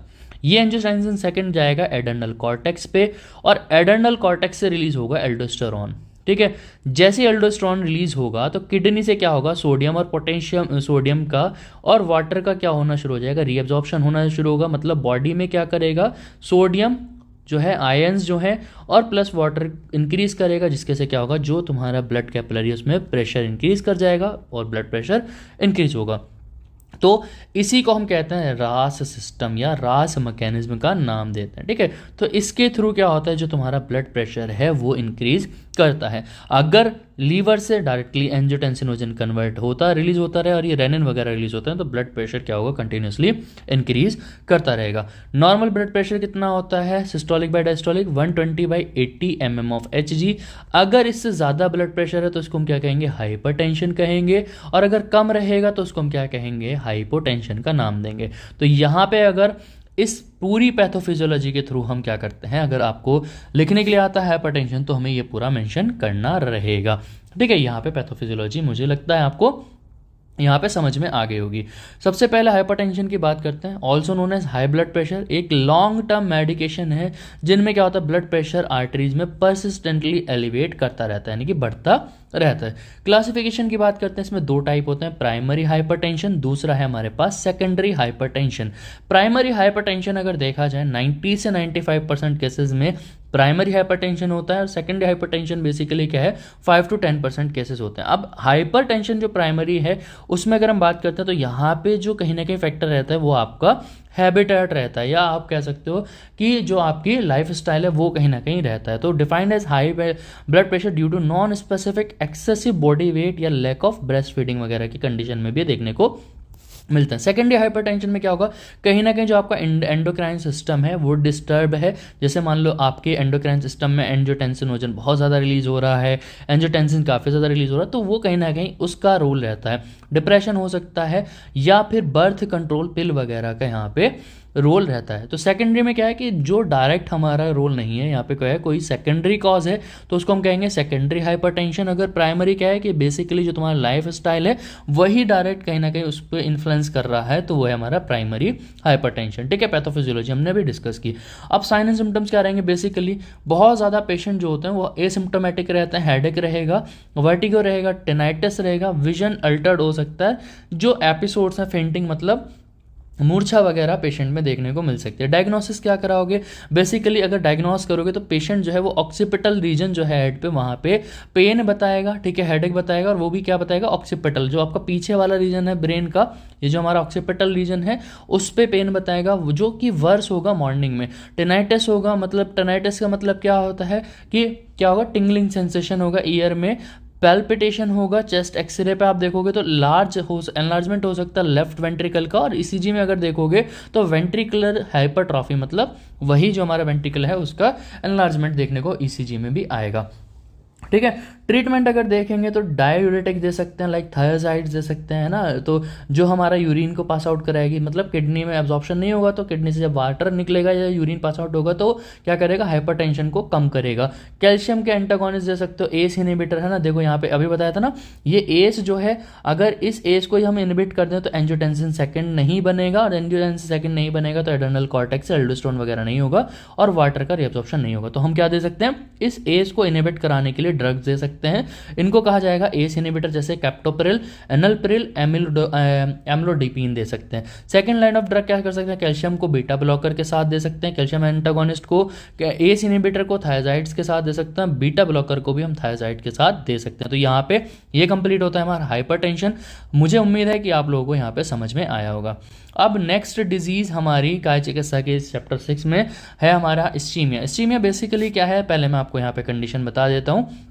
इस्चीमिया किसको कहते हैं, इस्चीमिया अगर सिंपल क्या है कि लैक ऑफ ब्लड सप्लाई, क्या है sorry lack of oxygen supply, या अगर कोई भी मतलब क्या है लैक ऑफ ब्लड सप्लाई भी कह सकते हो, लैक ऑफ ऑक्सीजन सप्लाई भी कह सकते हो। जब ब्लड ऑक्सीजन नहीं लेके जाएगा तो जो हमारा टिश्यू है, पर्टिकुलर टिश्यू, उस टिश्यू में क्या होना शुरू हो जाएगा, नेक्रोसिस हो जाएगा, और नेक्रोसिस होने के बाद क्या हो सकती है, वहाँ पे डेथ हो सकती है। तो इस्चीमिया क्या है, lack of oxygen supply to a particular tissue या organ is known as ischaemia. ठीक है, तो इस्चीमिया ये रहेगी। अब इसी के साथ हम नेक्स्ट में बात करेंगे थे मायोकार्डियल इन्फेक्शन। इन्फेक्शन वो अलग है जिसको हम हार्ट अटैक कहते हैं। मायोकार्डियल इन्फेक्शन में क्या है कि मान लो अगर किसी को बहुत लंबे समय से इस्चीमिया था, मतलब आरबी जो है ऑक्सीजन सप्लाई नहीं हुआ है, तो वो क्या करेगा, वहाँ पे जो हार्ट की वॉल है, जो हार्ट की मसल्स है, मायोकार्डियम है, वो उसको अफेक्ट करेगा, उसको डैमेज करेगा। इसी को हम क्या कहेंगे, मायोकार्डियल इन्फेक्शन, जो भी हम नेक्स्ट डिजीज में पढ़ेंगे। तो इस्चीमिया क्या है, बेसिकली एक ब्लॉक या टेम्परेरी क्या होना कि किसी तरीके का भी एबनॉर्मेलिटी होना, या कुछ भी कह सकते हो, ठीक है, या इनएडिक्वेट ब्लड सप्लाई कह सकते हो किसी एक टिश्यू पे या फिर टिश्यू के एरिया पे, ऑर्गन के एरिया पे, उसको हम क्या कहेंगे, इस्चीमिया कहेंगे। ठीक है, तो इस्चीमिया क्या है, basically defined as a condition in adequate blood supply to an area of a tissue. इसी को हम क्या कहेंगे, ischaemia of heart. Ischaemia of heart मतलब कि अगर हार्ट को प्रॉपर तरीके से ब्लड सप्लाई नहीं मिल रही है, ऑक्सीजन की सप्लाई नहीं जा रही है, तो वहाँ पे क्या होगा कि टिश्यू को क्या करेगा, उस टिश्यू को क्या करेगा, उसकी सर्कुलेशन वगैरह में उसकी फंक्शनिंग को इफेक्ट करेगा। इसी को हम कहेंगे इस्चीमिया ऑफ हार्ट। तो it can be defined as local और temporary deficiency of blood supply due to obstruction of circulation to a part in the heart region is known as ischaemia of heart. मतलब ischaemia क्या है, lack of blood supply या oxygen की वजह से बाद में टिश्यू में नेक्रोसिस होना, ठीक है, जिसको हम मायोकार्डियल इन्फेक्शन में भी पढ़ेंगे। कॉज क्या हो सकता है, जो है कार्डिक आउटपुट सही से नहीं है तो इस्कीमिया होगा। मान लो कि ब्लड सप्लाई सही से कब नहीं होगी, जब आपके कोई कार्डिक इशू होगा, एक्सटेंसिव वीनस रिटर्न है, बहुत ज़्यादा अमाउंट में वीनस रिटर्न आ रहा है, या कैपिलरी डैमेज हो चुकी हैं तो इस्कीमिया होगा। आर्टरीज में कोई ऑब्स्ट्रक्शन है जैसे एथेरोस्क्लेरोसिस वगैरह है, यहाँ पे मेंशन है, ठीक है। ऑक्यूलर जो प्रेशर रहेगा आउटसाइड और एम्बोलस वगैरह का फॉर्मेशन हो चुका है तो उस कंडीशन में भी क्या रहेगा, इस्कीमिया की कंडीशन देखने को मिलेगी। हार्मफुल इफेक्ट क्या होंगे, अगर लंबे समय तक इस्कीमिया रहेगा तो भाई हाइपोक्सिया हो जाएगा, ऑक्सीजन जाएगा ही नहीं तो, है ना, तो ऑक्सीजन की डिप्रिवेशन रहेगा, मल न्यूट्रिशन रहेगा, या फिर जो वेस्ट है वो प्रॉपर तरीके से रिमूव नहीं होंगे। अब ये मान लो अगर इस्कीमिया हार्ट की ब्लड सप्लाई को लंबे समय तक हार्ट को ब्लड सप्लाई नहीं मिली है तो जो हार्ट की मसल्स हैं वो क्या हो जाएगी, हार्ट की जो अपनी फंक्शनिंग है वो इंटरप्ट होगी और हार्ट में क्या हो जाएगा, जो फंक्शनिंग है वो स्टॉप हो जाएगी, जिसको हम क्या नाम देंगे, मायोकार्डियल इन्फेक्शन, या जिसको हम क्या कह सकते हैं, हार्ट अटैक का नाम दे सकते हैं। तो मायोकार्डियल इन्फेक्शन का दूसरा नाम क्या है, यहाँ पे हार्ट अटैक कहा जाता है। कब होता है, जब आपका ब्लड सप्लाई जो है स्टॉप हो जाता है आपके हार्ट के पार्ट को, और क्या करता है, हार्ट की मसल्स को डैमेज करता है। उस कंडीशन को हम क्या कहते हैं, मायोकार्डियल इन्फेक्शन का नाम देते हैं। तो मायोकार्डियल इन्फेक्शन क्या है, एक सीरियस कंडीशन है जिसमें क्या होता है, कॉम्प्लिकेशन है किसका, एथेरोस्क्लेरोसिस, कोरोनरी हार्ट डिजीज, ठीक है। एथेरोस्क्लेरोटिक मतलब क्या है कि कहीं ना कहीं कोलेस्ट्रॉल वगैरह का डिपोजिशन होगा है कहाँ पे, कोरोनरी आर्ट में, कोरोनरी हार्ट में, ठीक है, कोरोनरी आर्टरी में क्या है, उसका डिपोजिशन हुआ है कोलेस्ट्रॉल का। इसको हम क्या कहेंगे, बाद में फर्दर वो जब क्या होगा, वहाँ पे ब्लॉकेज होगा तो वो क्या करेगा, हार्ट की वॉल को डैमेज करेगा, मसल्स को डैमेज करेगा, उसी को हम क्या कह रहे हैं मायोकार्डियल इन्फेक्शन। तो मायोकार्डियल इन्फेक्शन और heart attack is irreversible damage किसका, मायोकार्डियल टिश्यू है। मायोकार्डियल मतलब क्या है, जो हमारा हार्ट का टिश्यू है उसको डैमेज होना आफ्टर प्रोलॉन्ग इस्कीमिया या फिर हाइपोक्सिया, तो उसको हम क्या कहेंगे, मायोकार्डियल इन्फेक्शन का नाम देंगे। टाइप ऑफ मायोकार्डियल इन्फेक्शन, जैसा आपने हार्ट में पढ़ा होगा, हार्ट की जो एनाटॉमी है उसमें anterior side, posterior side, lateral, septal, है ना, जो इंट्रा ऑरिकुलर इंटरवेंट्रिकुलर सेप्टम जो है उसमें, तो अब कौन सा रीजन अफेक्टेड है उसके बेसिस पर हम क्या करते हैं, देखते हैं। एनाटॉमिकल रीजन लेफ्ट वेंट्रिकल के इन्वॉल्व है, लाइक अगर एंटीरियर है तो एंटीरियर हम नाम दे देंगे, पोस्टीरियर एमआई दे देंगे, लेटरल एमआई दे देंगे, सेप्टल एमआई दे देंगे, सर्कमफ्रेंशियल एमआई, या फिर हम कॉम्बिनेशन में दे सकते हैं कि एंटीरियर पार्ट और लेटरल पार्ट दोनों अफेक्टेड है तो एंटीरियर लेटरल एमआई है, पोस्टीरियर लेटरल पार्ट है तो पोस्टीरियर लेटरल एमआई है, अगर एंटीरियो सेप्टल है तो एंटीरियो सेप्टल है तो एंटीरियो सेप्टल एमआई का नाम दे देंगे, ठीक है। इसी तरह अगर हम बात करते हैं according to age of infection, क्या कितने टाइम्स है, अगर सडनली हुआ है तो न्यूली फॉर्म कह देंगे, या फिर एक्यूट या रिसेंट या फ्रेश एमआई कह सकते हैं, बहुत लंबे टाइम से है, या एडवांस इन्फेक्ट कह सकते हैं, ओल्ड कह सकते हैं, हील्ड कह सकते हैं, ऑर्गेनाइज्ड एमआई का नाम दे सकते हैं। अब कॉज क्या रहेंगे, बेसिकली डायबिटिक पेशेंट है, कोई थ्रोम्बोटिक ऑक्लूजन हो चुका है, ओल्ड एज पेशेंट है, एथेरोस्क्लेरोसिस वगैरह है, कोरोनरी हार्ट डिजीज, ठीक है। अब यहाँ पे ओबेसिटी वगैरह, स्ट्रेस है, अल्कोहल है, वहाँ पे कोई क्रॉनिक किडनी डिजीज़ है, तो वो सारे कॉज यहाँ पे रहेंगे। अब पैथोफिजियोलॉजी की अगर बात करते हैं कैसे होगा, मान लो किसी को एथेरोस्क्लेरोसिस था, या फिर एट्रियल स्पाज्म था, या फिर क्या था, एथेरोस्क्लेरोसिस प्लस प्लाग स्प्लिटिंग या थ्रोम्बोसिस की कंडीशन थी, तो वहाँ पे क्या होगा, एथेरोस्क्लेरोसिस में क्या होगा, धीरे धीरे वहाँ पे ऑब्स्ट्रक्शन होगा, और धीरे धीरे ऑब्स्ट्रक्शन होगा तो क्या होगा, ब्लड सप्लाई नहीं जाएगी, इस्कीमिया वाली कंडीशन आएगी। एट्रियल स्पाज्म में क्या है कि जो आर्टरी थी जिसका डायमीटर था वो क्या होगा, एकदम से स्पाज्म हो चुका है उसके अंदर, तो सडनली क्या होगा, वहाँ पे ऑब्स्ट्रक्शन होगा और इस्कीमिया की कंडीशन, और यहाँ पे क्या हो सकता है, ऑक्लूजन हो सकता है जिसकी वजह से क्या होगा, इस्कीमिया। तो मतलब तीनों कंडीशन ऐसी है जिसमें क्या होगा, इस्कीमिया होगा, ब्लड सप्लाई क्या होगी, माल फंक्शन होगी ब्लड सप्लाई का, क्या होगा, स्टॉपेज होगा, तो वो क्या करेगा, हाइपोक्सिया की कंडीशन लीड करेगा, और हाइपोक्सिया होगा तो ऑक्सीजन की डिमांड जो है वो कम हो जाएगी, जिसमें हम क्या कहेंगे, जिसको नाम देंगे एजाइना। लेकिन अगर ये क्या रहे, लंबे समय तक रहे, परमानेंटली रहे, ठीक है, तो ये कहलाएगा क्या करेगा, और नेक्रोसिस करेगा, और इसी को हम नेक्रोसिस होने को हम क्या कहेंगे, मायोकार्डियल इन्फेक्शन का नाम देंगे, ठीक है। तो यहाँ पे हमारे पास मायोकार्डियल इन्फेक्शन का इस तरह से पैथोफिजियोलॉजी हमें याद करनी है, या आपको इस तरह से याद कर सकते हो। क्लिनिकल मैनिफेस्टेशन क्या मिलेंगे, चेस्ट में पेन, चेस्ट में discomfort, dyspnoea, fatigue, nausea, vomiting, increase sweating, palpitation, anxiety, sleeplessness, hyperthyroidism, hypothyroidism या एरिथमिया वगैरह, हाइपोटेंशन या एरिथमिया वाली कंडीशन देखने को मिलेंगे। डायग्नोसिस क्या क्या करा सकते हो वो इंपॉर्टेंट है। क्लिनिकल फीचर्स पे क्या क्या मिलेंगे, पेन बताएगा पेशेंट, इंजाइशन, शॉक, लो ग्रेड फीवर रह सकता है, सीरम कार्डिक मेकर्स में जैसे creatinine, phosphokinase, lactic dehydrogenase, cardiac specific troponins, ये सारे डायग्नोस्टिक टेस्ट परफॉर्म करा सकते हो। ठीक है। सीरम कार्डियक माइनर में ईसीजी इसमें क्या दे सकते हैं, एसटी सेगमेंट एलिवेटेड मिलेगा, टी वेव इन्वर्जन मिलेगा, कि डीप क्यू वेव वहाँ पे देखने को मिलेगी, एमआरआई करा सकते हो, चेस्ट एक्सरे वगैरह यहाँ पे परफॉर्म करा सकते हो। तो हमने ये डिजीज़ पढ़ी है कौन कौन सी, एमआई और इस्कीमिया के बारे में काज चिकित्सा में। अब काय चिकित्सा के नेक्स्ट चैप्टर में हमारा चैप्टर नंबर 6 में नेक्स्ट टॉपिक है हमारा congestive heart failure. Congestive heart failure क्या है, एक बेसिकली एक ऐसी क्रॉनिक कंडीशन है जिसमें जो आपका हार्ट है वो प्रॉपर तरीके से ब्लड को पंप नहीं कर पाता, जिसकी वजह से जो ऑर्गन्स वगैरह हैं उनको सपोर्ट नहीं मिल पाता। उस कंडीशन को हम क्या कहेंगे, congestive heart failure. Heart failure क्या मतलब क्या है कि हार्ट फेल हो चुका है, हार्ट पूरी तरह डैमेज, पूरी तरह नेक्रोज नहीं हुआ, लेकिन क्या हुआ है, हार्ट फेल हो चुका है कि वो अपनी प्रॉपर फंक्शनिंग को परफॉर्म नहीं कर रहा है। तो कंजस्टिव हार्ट फेलियर बेसिकली क्या है, क्रॉनिक कंडीशन है जिसमें हार्ट क्या नहीं कर पा रहा है, पंप नहीं कर पा रहा है इनफ ब्लड और ऑक्सीजन, ताकि वो क्या करे, सपोर्ट करे आपके ऑर्गन्स को। उस कंडीशन को हम क्या कह रहे हैं, कंजस्टिव हार्ट फेलियर का नाम दे रहे हैं। कंजस्टिव हार्ट फेलियर क्या है, एक क्रॉनिक प्रोग्रेसिव कंडीशन है जो क्या करती है, पंपिंग पावर जो है हमारी हार्ट के मसल्स को अफेक्ट करती है, और इसी को हम क्या नाम देते हैं, हार्ट फेलियर का नाम देते हैं। अब हार्ट फेलियर कितने का रहेगा, बेसिकली सबसे पहला है left heart failure. Left heart failure क्या है, बेसिकली जो है लेफ्ट साइड जो है हार्ट की वो अफेक्ट हुआ है। फ्लूइड, जब मान लो तुम्हारे पास जो हार्ट के 4 चैम्बर हैं, ठीक है, ये हमारे पास 4 चैम्बर हैं हार्ट के, right auricle, right ventricle, left auricle, left ventricle. अब ये वेंट्रिकल पंप क्या करता है, वेंट्रिकल पूरी बॉडी में जाने के क्या करता है, ब्लड सप्लाई करता है लेफ्ट साइड तुम्हारा बॉडी को। अब बॉडी में अगर यहाँ पे लेफ्ट वेंट्रिकल में फेलियर हुआ है तो ब्लड क्या होगा, बॉडी तक नहीं जाएगा, और ये ब्लड क्या करेगा, बैकफिल होगा कहाँ पे, लंग्स में। तो फ्लूइड में back into your lungs causing shortness of breathing. अगर लेफ्ट वेंट्रिकल तुम्हारा, लेफ्ट हार्ट क्या है, फेलियर हो चुका है। अगर राइट साइड का हार्ट फेलियर है तो क्या होगा, राइट साइड किस में आता है, राइट साइड में क्या आता है, जो आपकी बॉडी है वो वहाँ से ब्लड लेके आता है, inferior vena cava, superior vena cava. तो अब क्या होगा, जब ये लेफ्ट राइट साइड जो है अफेक्टेड है, राइट एट्रियम अफेक्टेड है, ठीक है, राइट ऑरिकल अफेक्टेड है, तो क्या होगा, राइट एट्रियम अगर अफेक्टेड है तो जो तुम्हारा ब्लड है वो क्या होगा, जो है वो पंप नहीं कर पा रहा है, ऑरिकल से वेंट्रिकल में नहीं जा पा रहा है, राइट ऑरिकल से राइट वेंट्रिकल में नहीं जा पा रहा है, तो क्या होगा, ब्लड क्या होगा, वह ब्लैक फिल होगा तुम्हारा, जो तुम्हारे बॉडी या ऑर्गन से लेके आ रहा था। तो बॉडी और ऑर्गन्स में क्या होगा, वहाँ पे फ्लूइड फिल्ड होना शुरू हो जाएगा। तो फ्लूइड में back up into the abdomen, legs और फीट वगैरह, जहाँ पे तुम्हें स्वेलिंग वगैरह देखने को मिलेगी। तो ये हमारा हार्ट में type of heart failure 2 type के हो गए। तीसरा हमारा है सिस्टोलिक।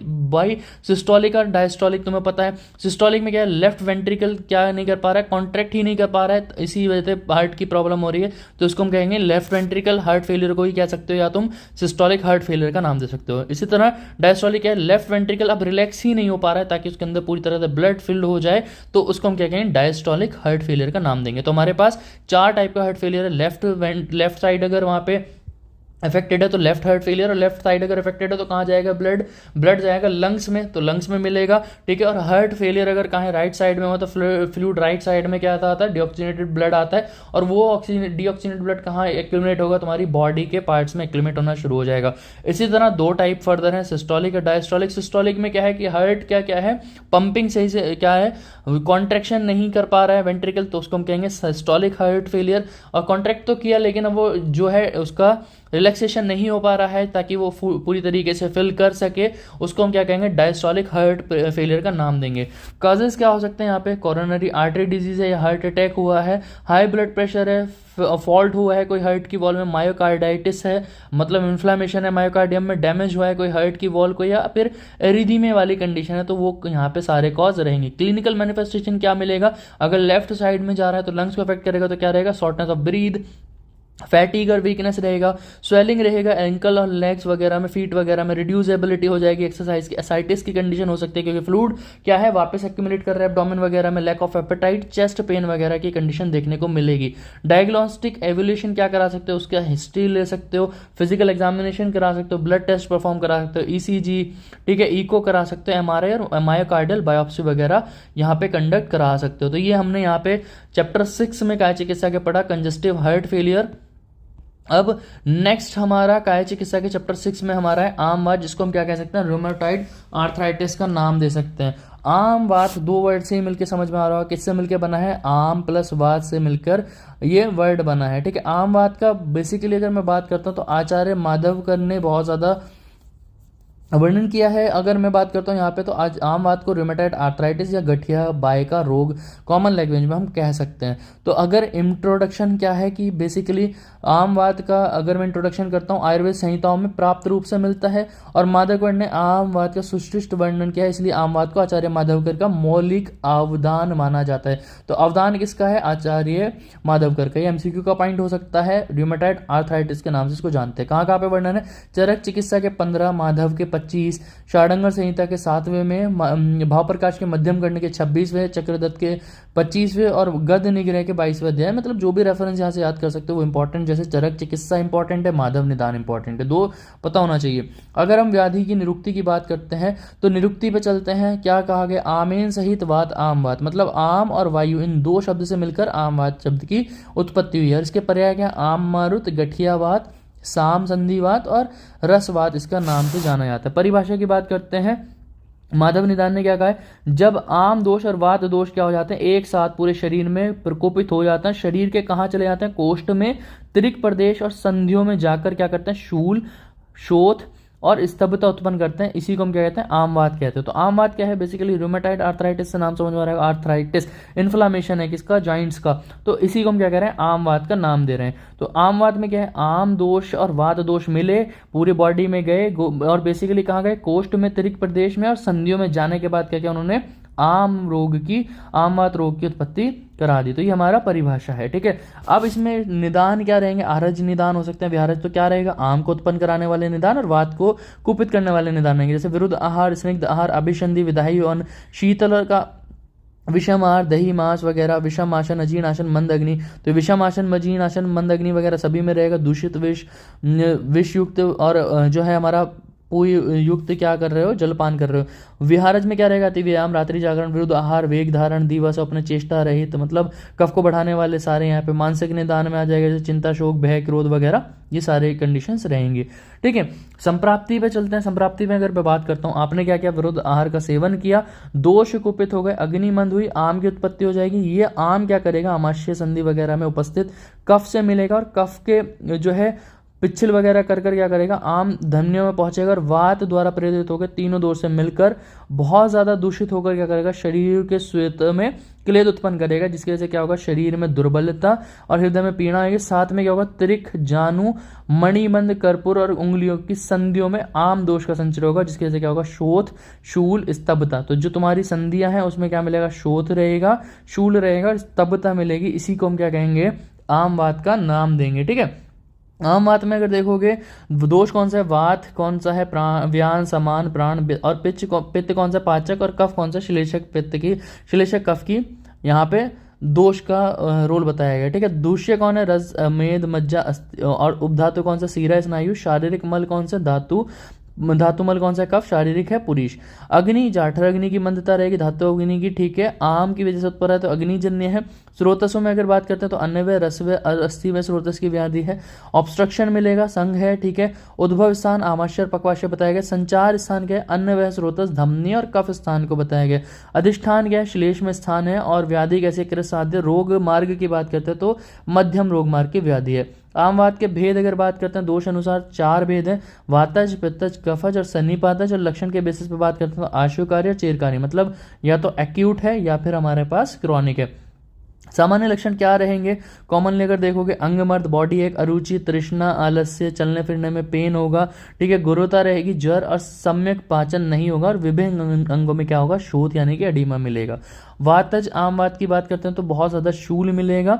अत्यधिक दहा, प्रभावित अंग में क्या होगा? रक्त वर्ण का होना और तृष्णा अधिक है। तो यहाँ पे इन्फ्लामेशन में अगर देखोगे, रक्त वर्ण का किसमें कहा गया? लगेगा, पित्त के लिए कहा गया, लेकिन वात दोष के लिए कहा गया, ठीक है। सन्निपातज आम वात में, सॉरी पित्तज आम वात के लिए है, सॉरी यहाँ पे सन्निपातज में क्या रहेगा? तीनों दोषों के लक्षण क्या आएंगे? सेम रहेंगे। तो वातज में शूल है, कफज में गुरुता वगैरह है, पित्तज में अत्यधिक दहा वगैरह है और सन्निपातज में तीनों दोष के लक्षण यहाँ पे मिल रहे हैं।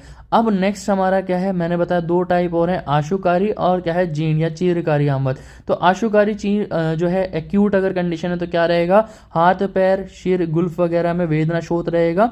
अग्निमंद रहेगी, लाल स्राव, वृश्चिक दंशवंत वेदना, मतलब बिच्छू ने काटा ऐसा रहेगा। रुचि, गौरवता, उत्साह में हानि, दहा, बहुमूत्रता, उदर, शूल, निंद्रा, विपर्य, तृष्णा, छर्दी, मूर्छा, ये सारे लक्षण मिलेंगे। और अगर जीर्ण में देखते हैं तो क्या मिलेगा, अंग में विकृति हो जाएगी लंबे समय तक, तो डिफॉर्मेटिज मिलेगी, जैसे स्वान नेक डिफॉर्मेलिटीज, जेड अभी पढ़ेंगे, डिफॉर्मेटीज पढ़ेंगे, ठीक है। इसी तरह खंज और अस्थि विकृति हो जाएगा, संकोच मतलब कॉन्ट्रैक्टर्स हो जाएंगे, ठीक है। लघु संधियों में क्या हो जाएगा, जो स्पिंडल शेप हो जाएंगे, ठीक है। अंगुली वक्रता, स्पिंडल शेप फिंगर हो जाएगी, संधि जकड़ता, एंकोलाइजिंग वाली कंडीशन भी देखने को मिल सकती है। अगर हम बात करते हैं डिफरेंशियल डायग्नोसिस में, देखो आम वात, वात रक्त और संधिवात और कुष्ठ शीर्ष में क्या डिफरेंस है। आम वात बेसिकली अगर देखोगे तो सबसे पहले आम वात में बात करते हैं छोटी संधियों में होता है, उसके बाद बड़ी संधियों में होता है, ठीक है। लेकिन वात रक्त क्या है, छोटी संधियों में होता है केवल। संधिवात क्या है, बड़ी संधियों में होता है। और जो क्रोष्टक शीर्ष है वो जानु संधि, मतलब जो हमारा नी ज्वाइंट है उसमें इफेक्ट करता है। तो छोटी संधि पहले प्लस बड़ी संधि, ये केवल छोटी संधि में, और यहाँ पे क्या है, बड़ी संधि में संधिवात होता है, ठीक है। दोष कौन सा है, त्रिदोषज है, ये भी त्रिदोषज, वात प्रधान है, ये त्रिदोषज है, ठीक है। यहाँ पे दूसरा रस और रक्त, रस रहेगा, रस और रक्त धातु रहेगी। व्याधि ज्वर में देखते हैं तो पहले ज्वर आएगा, ज्वर यहाँ पे मिलेगा नहीं, यहाँ पे भी नहीं, यहाँ पे भी नहीं। तो आम वात में क्या है कि छोटी संधियां इन्फ्लेमेटेड रहती हैं, प्लस क्या रहेगा, ज्वर मिलेगा। ये आम वात का लक्षण है रूमेटाइड आर्थराइटिस का। वेदना कैसी रहेगी, यहाँ पे वृश्चिका ने काटा है इस तरह, मूषक दंत इस तरह रहेगा, सामान्य वेदना, और यहाँ पे संधियों में वेदना रहेगी कॉमनली, ठीक है। रुजा शोथ देखेंगे, प्रारंभ में दोनों लक्षण मिलेंगे, लेकिन जीर्ण अवस्था में केवल क्या मिलेगा, पेन मिलेगा। पहले क्या है, स्टार्टिंग में एडीमा भी मिलेगा प्लस पेन भी मिलेगा, लेकिन बाद में अगर क्रॉनिक हो चुका है तो केवल वहाँ पे क्या है, एडीमेटस वाली कंडीशन मिलेगी। ये केवल संधियों में शूल मिलेगा, यहाँ पे भी शूल मिलेगा, और यहाँ पे संधि शोथ, श्रृंगाल के सिर के समान शोथ होगा, रुजा होगी, ठीक है। इसी तरह स्वेदन से लाभ मिलेगा, रोग बढ़ जाएगा वात रक्त में, ठीक है। इसमें क्यों है, यहाँ पे यहाँ पे लाभ होता है, और यहाँ पे भी रोग में वृद्धि होती है, ठीक है। इसी तरह अगर हम बात करते हैं स्नेहन से, जीर्ण अवस्था में लाभ रहेगा, यहाँ पे भी लाभ होता है, यहाँ पे भी और यहाँ पर भी, ठीक है। रक्त मोक्षण अगर कराओगे बिल्कुल भी लाभ नहीं होगा, यहाँ पे लाभ रहेगा, यहाँ पे लाभ रहेगा, और यहाँ पे वात रक्त में क्या है, रक्त की दृष्टि है, रक्त मोक्षण कराना सही रही है, ठीक है।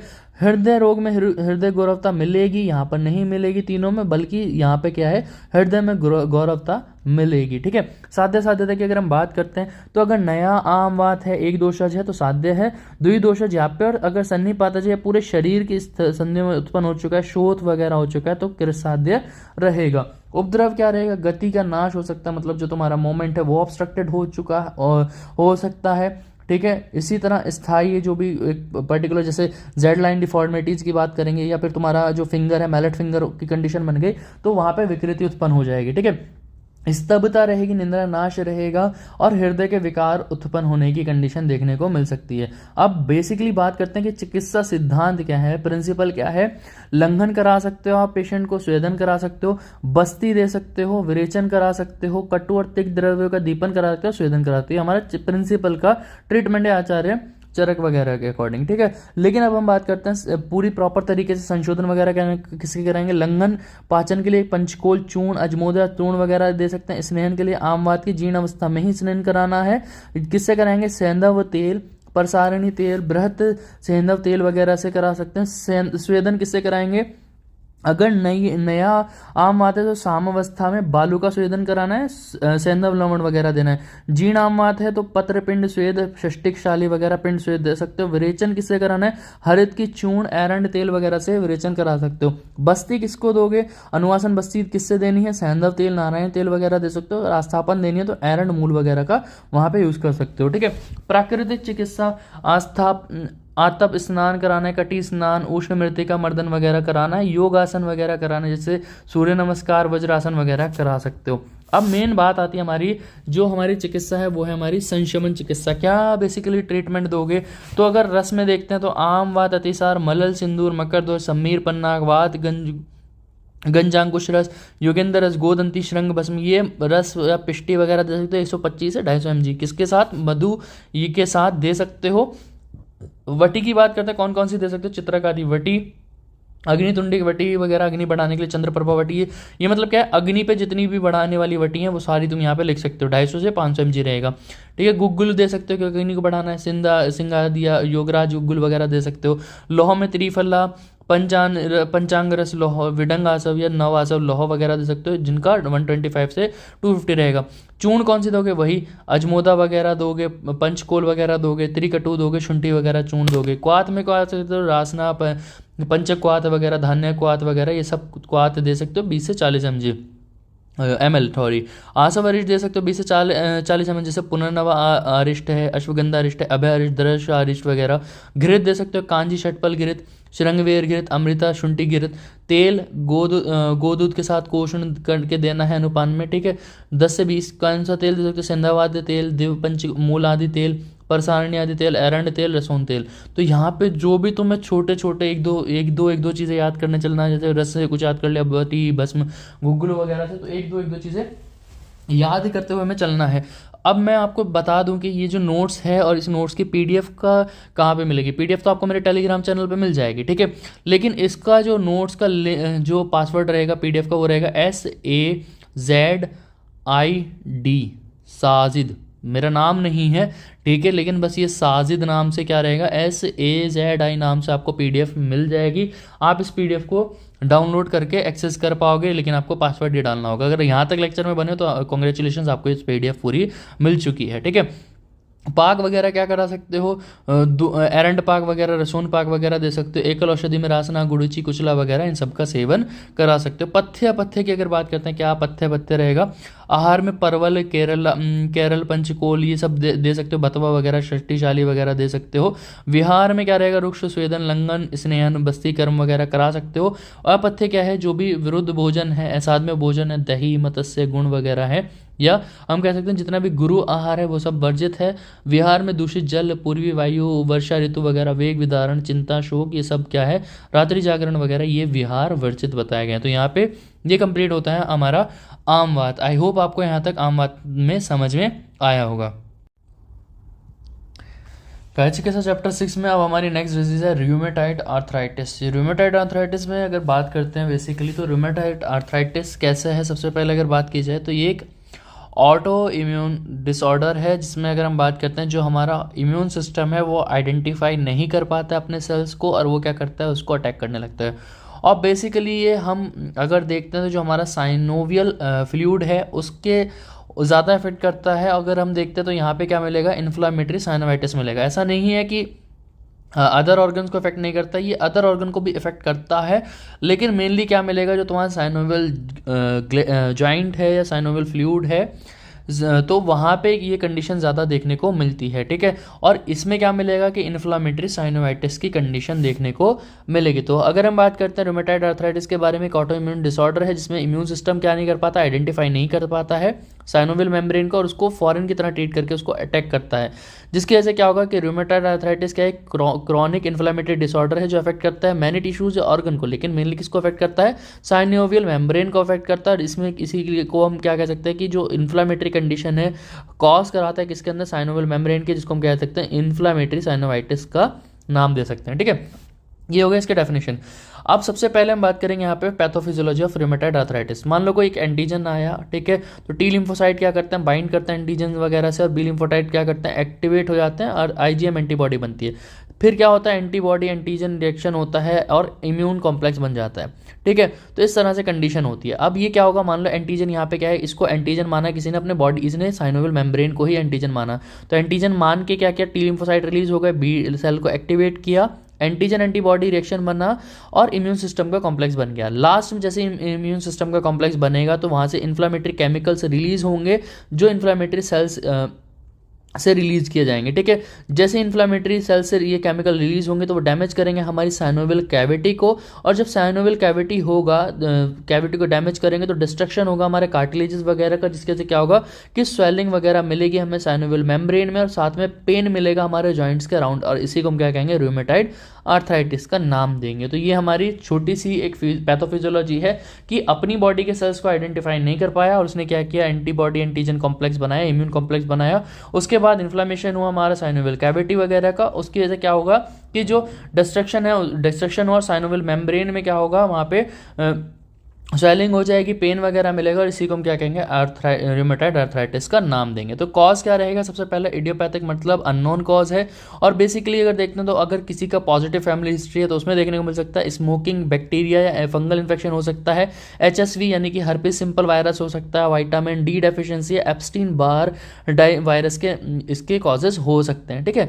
अब साइन एंड सिम्टम्स में देखो सबसे इंपॉर्टेंट डिजीज वैसे भी बनती है रूमेटॉइड आर्थराइटिस, क्योंकि इसके साइन एंड सिम्टम्स जो हैं वो काफ़ी ज़्यादा इंपॉर्टेंट रहते हैं। जैसे सबसे पहला है स्वान नेक डिफॉर्मेलिटी। स्वान नेक डिफॉर्मेलिटी में क्या होता है, जैसे स्वान की नेक होती है इस तरह का गर्दन हो जाती है। इसमें क्या मिलेगा कि जो तुम्हारा प्रॉक्सिमल एंड है वहाँ पे क्या मिलता है, हाइपर एक्सटेंशन मिलेगा, और डिस्टल एंड जो है डिस्टल इंटरफेरेंजियल जो एंड है या पार्ट है उसमें क्या मिलेगा, फ्लेक्शन मिलेगा। तो यहाँ पे एक जगह एक्सटेंशन होगा, एक जगह क्या होगा, फ्लेक्शन होगा। तो इस तरह से स्वान की नेक बन जाएगी। ठीक है, इसी को हम कहते हैं swan neck deformity. The deformity arise from hyper extension किसका, प्रॉक्सिमल इंटरफेरेंजियल पार्ट का, और डिस्टल इंटरफेरेंजियल पार्ट कैसा होगा, यहाँ पे फ्लेक्स होगा। तो यहाँ पे दिख रहा है ये फ्लेक्शन है, यहाँ पे हाइपर एक्सटेंशन है। तो इस तरह से एक स्वान जो होता है उसकी नेक का जैसा शेप बन जाता है, इसको हम कहेंगे स्वान नेक डिफॉर्मिटी। इसी तरह दूसरा एक पार्ट और मिलेगा, मैलेट फिंगर। मैलेट फिंगर भी क्या है कि जो तुम्हारा डिस्टल पार्ट है उसका इतना ज़्यादा क्या हो चुका है, फ्लेक्शन हो चुका है कि वहाँ पे या तो फिर जो हमारा टेंडन वगैरह उसका भी डैमेज हो जाए, टॉर्न हो जाए, तो उसकी वजह से क्या होगा कि जो फिंगर है वो इसी पोजीशन में रहेगी इस तरह से। ठीक है, इसको हम क्या कहेंगे, मैलेट फिंगर कहेंगे। मैलेट फिंगर क्या है, एक सिंपल फ्लेक्शन है, डिफॉर्मेलिटी ऑफ डिस्टल वाला पार्ट क्या है, वहाँ पे क्या हो चुका है, डिस्टल पार्ट में क्या हो चुका है, यहाँ पे फ्लेक्शन हो चुका है, इसी को हम क्या कहेंगे, मैलेट फिंगर का नाम देंगे। इसी तरह जेड लाइन डिफॉर्मेलिटी है किसकी, थंब की। तो अगर तुम थंब यहाँ पे देखोगे तो यहाँ पे क्या बन रहा है, जेड बन रहा है थंब में। तो ये थंब में देखो यहाँ पे क्या बन रहा है, जेड जैसा स्ट्रक्चर बन रहा है, तो इसको हम कहेंगे जेड लाइन डिफॉर्मेलिटी ऑफ थंब। इसमें क्या है, हाइपर एक्सटेंशन है किसका, इंटरफेरेंजियल जॉइंट का थंब का, और इस कंडीशन को हम क्या नाम देते हैं, जेड लाइन डिफॉर्मिटी। तो तीन यहाँ पे मेजर सिम्टम्स मिलेंगे, पहला स्वान नेक डिफॉर्मिटी, दूसरा मैलेट फिंगर, तीसरा Z line deformity rheumatoid arthritis में मिलेगा। साथ में क्या मिलेगा, फैटिग मिलेगा, जॉइंट में पेन वगैरह, स्वेलिंग वगैरह रहेगी, जॉइंट रेडनेस रहेगी, जॉइंट में स्टिफनेस और जॉइंट में डिफॉर्मिटीज़ वगैरह देखने को मिलेंगी। तो ये हमारे जॉइंट यहाँ पे कंडीशंस मिलेंगे, साइन एंड सिम्टम्स मिलेंगे रूमेटॉइड आर्थराइटिस में। डायग्नोसिस क्या करा सकते हो, एक्सरे, MRI, USG करा सकते हो, यानी कि अल्ट्रासाउंड वगैरह करा सकते हो। ब्लड टेस्ट में RF फैक्टर, रूमेटॉइड फैक्टर देख सकते हो, एंटीजन सिट्रोलिनेट प्रोटीन एंटीबॉडीज दे सकते हो, ACPS, ESR करा सकते हो, फुल बॉडी काउंट करा सकते हो, और रीनल फंक्शन टेस्ट भी परफॉर्म करा सकते हो।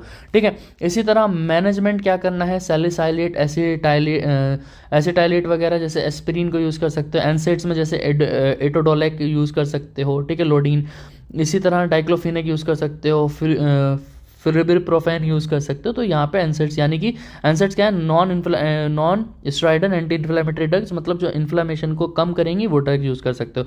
कॉर्टिकोस्टेरॉइड्स यूज़ कर सकते हो, लाइक प्रेडिसोनोल और हाइड्रोकॉर्टिसोन्स वगैरह यूज़ कर सकते हो। टॉपिकली एनाल्जेसिक भी यूज़ कर सकते हो, जैसे कैप्सेकीन हो गया, जॉर्स्ट्रिक्स के नाम से। ठीक है, आर्थ्रोप्लास्टी भी करा सकते हो, मतलब जो पार्ट है पूरा एक जॉइंट उसको रिप्लेस करा दो। मान लो कि नी जॉइंट अफेक्टेड है तो पूरा नी जॉइंट को क्या करा दो, रिप्लेस करा दो, उसको हम कहेंगे आर्थ्रोप्लास्टी। सर्जिकल प्रोसेस है। इसी तरह आर्थ्रोस्कोपी करा सकते हो कि जो स्मॉल लाइटेड इंस्ट्रूमेंट को इंसर्ट किया जाता है, जो वहाँ पे डबल्स वगैरह बना है, इन्फ्लेमेशन वगैरह टिश्यू वगैरह है, उसको बस रिमूव कराना है, उसको हम कहेंगे एथ्रोस्कोपी। एथ्रोस्कोपी में क्या है कि पार्शियल रिमूव करा है टिश्यू का। ठीक है, और यहाँ पे आर्थ्रोप्लास्टी में क्या है कि पूरा एक जॉइंट वगैरह जो है उसको रिमूव करा के या रिप्लेस कर रहे हो, उसको हम कहेंगे आर्थ्रोप्लास्टी। तो ये हमारा यहाँ पे कंप्लीट हो जाता है रूमेटॉइड आर्थराइटिस। आई होप आपको ये समझ में आया होगा। अब नेक्स्ट है हमारा लास्ट टॉपिक यहाँ पे रहेगा मदात्य।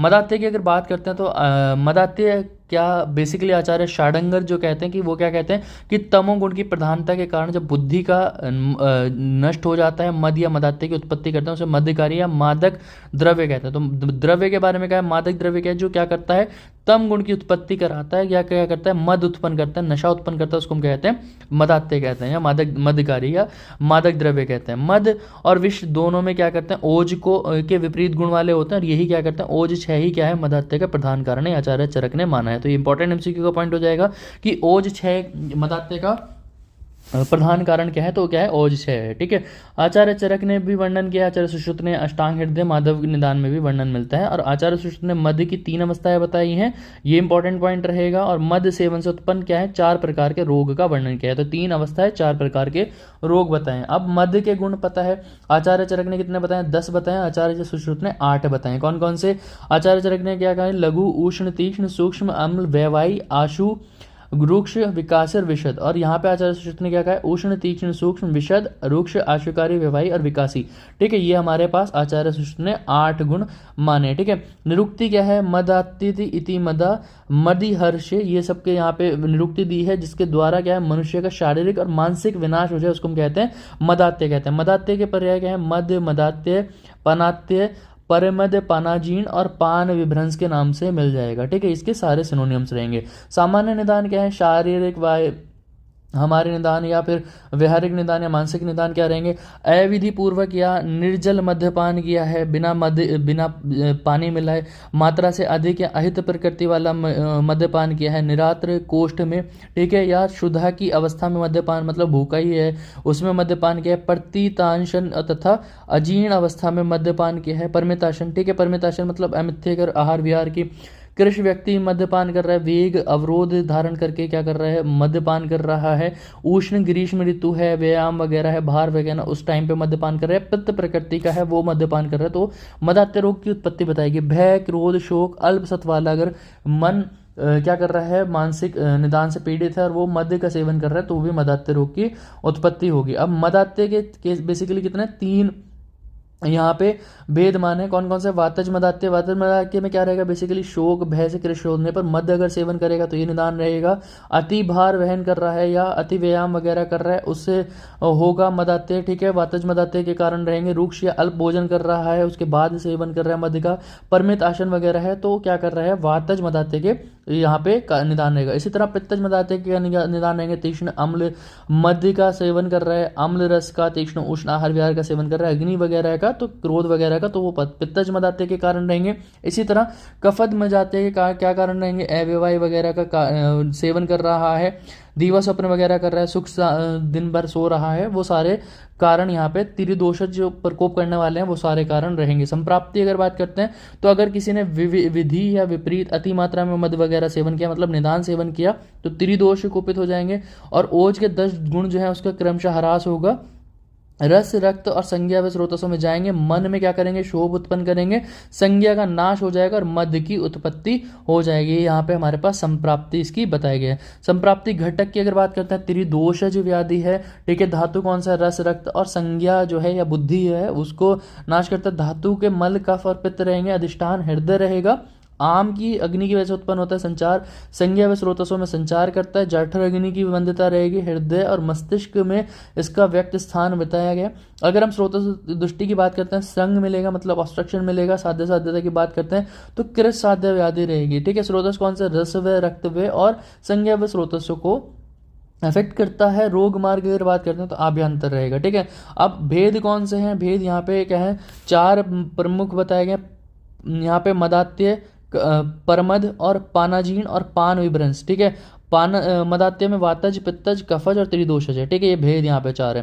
ठीक है, तो ये हमारे पास रहेंगे। ठीक है, फर्दर इसमें पानात्य या मदात्य में 4 हैं, वातज, पित्तज, कफज और त्रिदोष। ठीक है, इसी तरह अगर हम बात करते हैं मदात्य जनित व्याधि, मद त्याग, अगर किसी ने मद त्याग कर दिया है और फिर से दोबारा से सेवन करने लगा तो उसको क्या होगा, ध्वंसक या विक्षय नाम का रोग हो जाएगा। ये आपने पहले भी पढ़ा होगा। पूर्व रूप क्या रहेंगे, मद की अवस्था को मदात्य का पूर्व रूप माना जाता है। मतलब जब क्या है, केवल मद नशा जो उत्पन्न हुआ है उसी को मदात्य का पूर्व रूप कह सकते हैं। बुद्धि, स्मरण शक्ति वगैरह की यहाँ पे सुख की उत्पत्ति होती है। अन्य पान निंद्रा बहुत ज़्यादा बढ़ जाती है ना, पूर्व रूप में पाठ, गीत वगैरह बोलना चालना लगता है, गाने वगैरह लगता है, हंसने लगता है, ये सारे लक्षण मिलेंगे पूर्व रूप में। ठीक है, अब अगर हम बात करते हैं सामान्य लक्षण, वेदना, शूल वगैरह रहेगा, वेदना, हृदय व्यथा, अस्थि ज्वर, शिर शूल और पार्श्व शूल वगैरह रहेगा। मानसिक में क्या रहेगा, मन में दुख, सम्मोह, स्मृति विभ्रंश वगैरह रहेगा। जठर में अग्नि में देखो तृष्णा, रुचि वगैरह, मतलब जीआईटी से रिलेटेड क्या है, तृष्णा वगैरह रहेगा। अगर रेस्पिरेटरी से देख रहे हो, हिक्का, काश, श्वास वगैरह, ये सारे लक्षण मिलेंगे। अब हम बात करते हैं कि जो हमारा लक्षण है, विशिष्ट लक्षण है, उसके बारे में बात करते हैं। अगर वातज मदाते तो हिक्का, श्वास, शीरकंप, पार्श्व शूल, अति निंद्रा, प्रलाप वगैरह रहेगा। पित्तज में क्या रहेगा? तृष्णा, दाह, ज्वर, अतिस्वेद, मूर्छा, अतिसार, भ्रम, ये पित्त के जितने भी लक्षण हैं वही कॉमनली चलेंगे। कफज में क्या रहेगा? छर्दी, अरोचक, हल्लास, तंद्रा, स्तम्य, गौरवता वगैरह जो कॉमनली ये लक्षण जो है वो रहेंगे ही रहेंगे। पान विकार, पानात्य में क्या रहेगा? वातज पानात्य मतलब स्तब्धता, अंगमर्द, हृदय रोग, तोद, कंप वगैरह रहेगा। ठीक है। पित्त में क्या रहेगा? स्वेद, प्रलाप वगैरह रहेगा। कफज में क्या रहेगा? छर्दी वगैरह। और सन्निपातज में सभी लक्षण कॉमनली मिलेंगे। परमद क्या है? ये सद्य मध्य से उत्पन्न होता है, खुद सद्य मध्य पान से उत्पन्न होता है। जैसे ये इसमें क्या रहेगा? कफ आधिक्य रहेगा, आस्य वरस्य रहेगा, मलमूत्र, ये संधि शूल रहेगा, गुरुता, अरुचि, तंद्रा, शिशूल, ये सारे लक्षण मिलेंगे। पान अजीर्ण क्या है? ये क्या है? एक व्याधि मादक द्रव्यों के अपाक होती है, मध्य का अविपाक अजीर्ण होने के से पित्त क्या होगा? लक्षणों की उत्पत्ति होगी। तो मतलब क्या है? जो अजीर्ण हुआ है या फिर अविपाक है, ठीक है, मध्य का अविपाक है, पूरी तरह पाचन नहीं हुआ तो अध्यमान, सर्दी वगैरह रहेगी। पान विभ्रंश, पान विभ्रंश मद्यपान के मिथ्या रोग से उत्पन्न होता है। तो अगर मद्यपान का मिथ्या योग किया है, ठीक है, तो उससे जो उत्पन्न होगा वो है हमारा पान विभ्रंश। पान विभ्रंश में क्या मिलेगा? कफ स्राव, कंठ में धूम्रता, मूर्छा, छर्दी, हृदय और शरीर में तोद मिलेगा, ज्वर वगैरह मिलेगा, शिरोरुजा, परदहा और अरुचि वगैरह लक्षण देखने को मिल जाएंगे। अब हम अगर बात करते हैं साध्य और असाध्यता की, तो असाध्य के लक्षण क्या रहेंगे? ऊपर का ओष्ठ नीचे लटक जाएगा, शरीर के बाहर शीत या अंदर अत्यंत दाह वगैरह रहेगी, जीवा, ओष्ठ, दंत वगैरह कृष्ण वर्ण के हो जाएंगे, मुख पर तेलीय चमक होना, नेत्र का रक्त या पित्त वर्ण का होना। इसी तरह उपद्रव क्या हो सकते हैं? शारीरिक उपद्रव जैसे हिक्का, ज्वर, वमन, वेपथु, पार्श्वशूल, कास वगैरह रहेगा। मानसिक में मोह, भय, शोक, क्रोध, मद, मूर्छा, अपस्मार, अपतानक, मृत्यु वगैरह भी हो सकती है।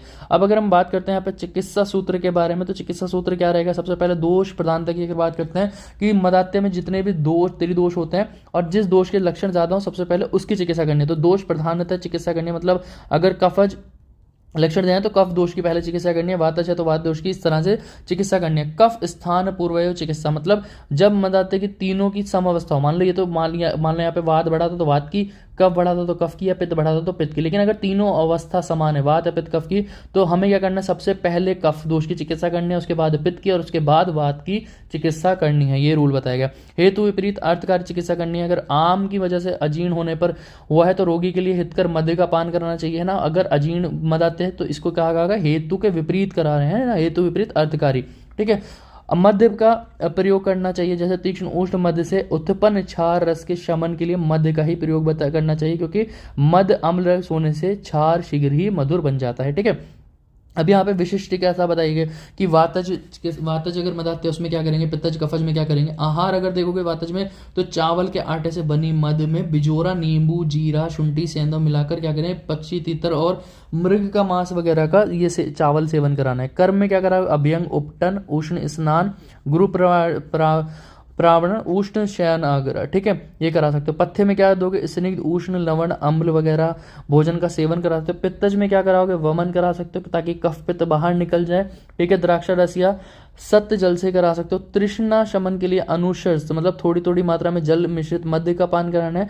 पंच अम्ल रस का लेप करना है। शीतल अगरू वगैरह का यहाँ पे दे सकते हो।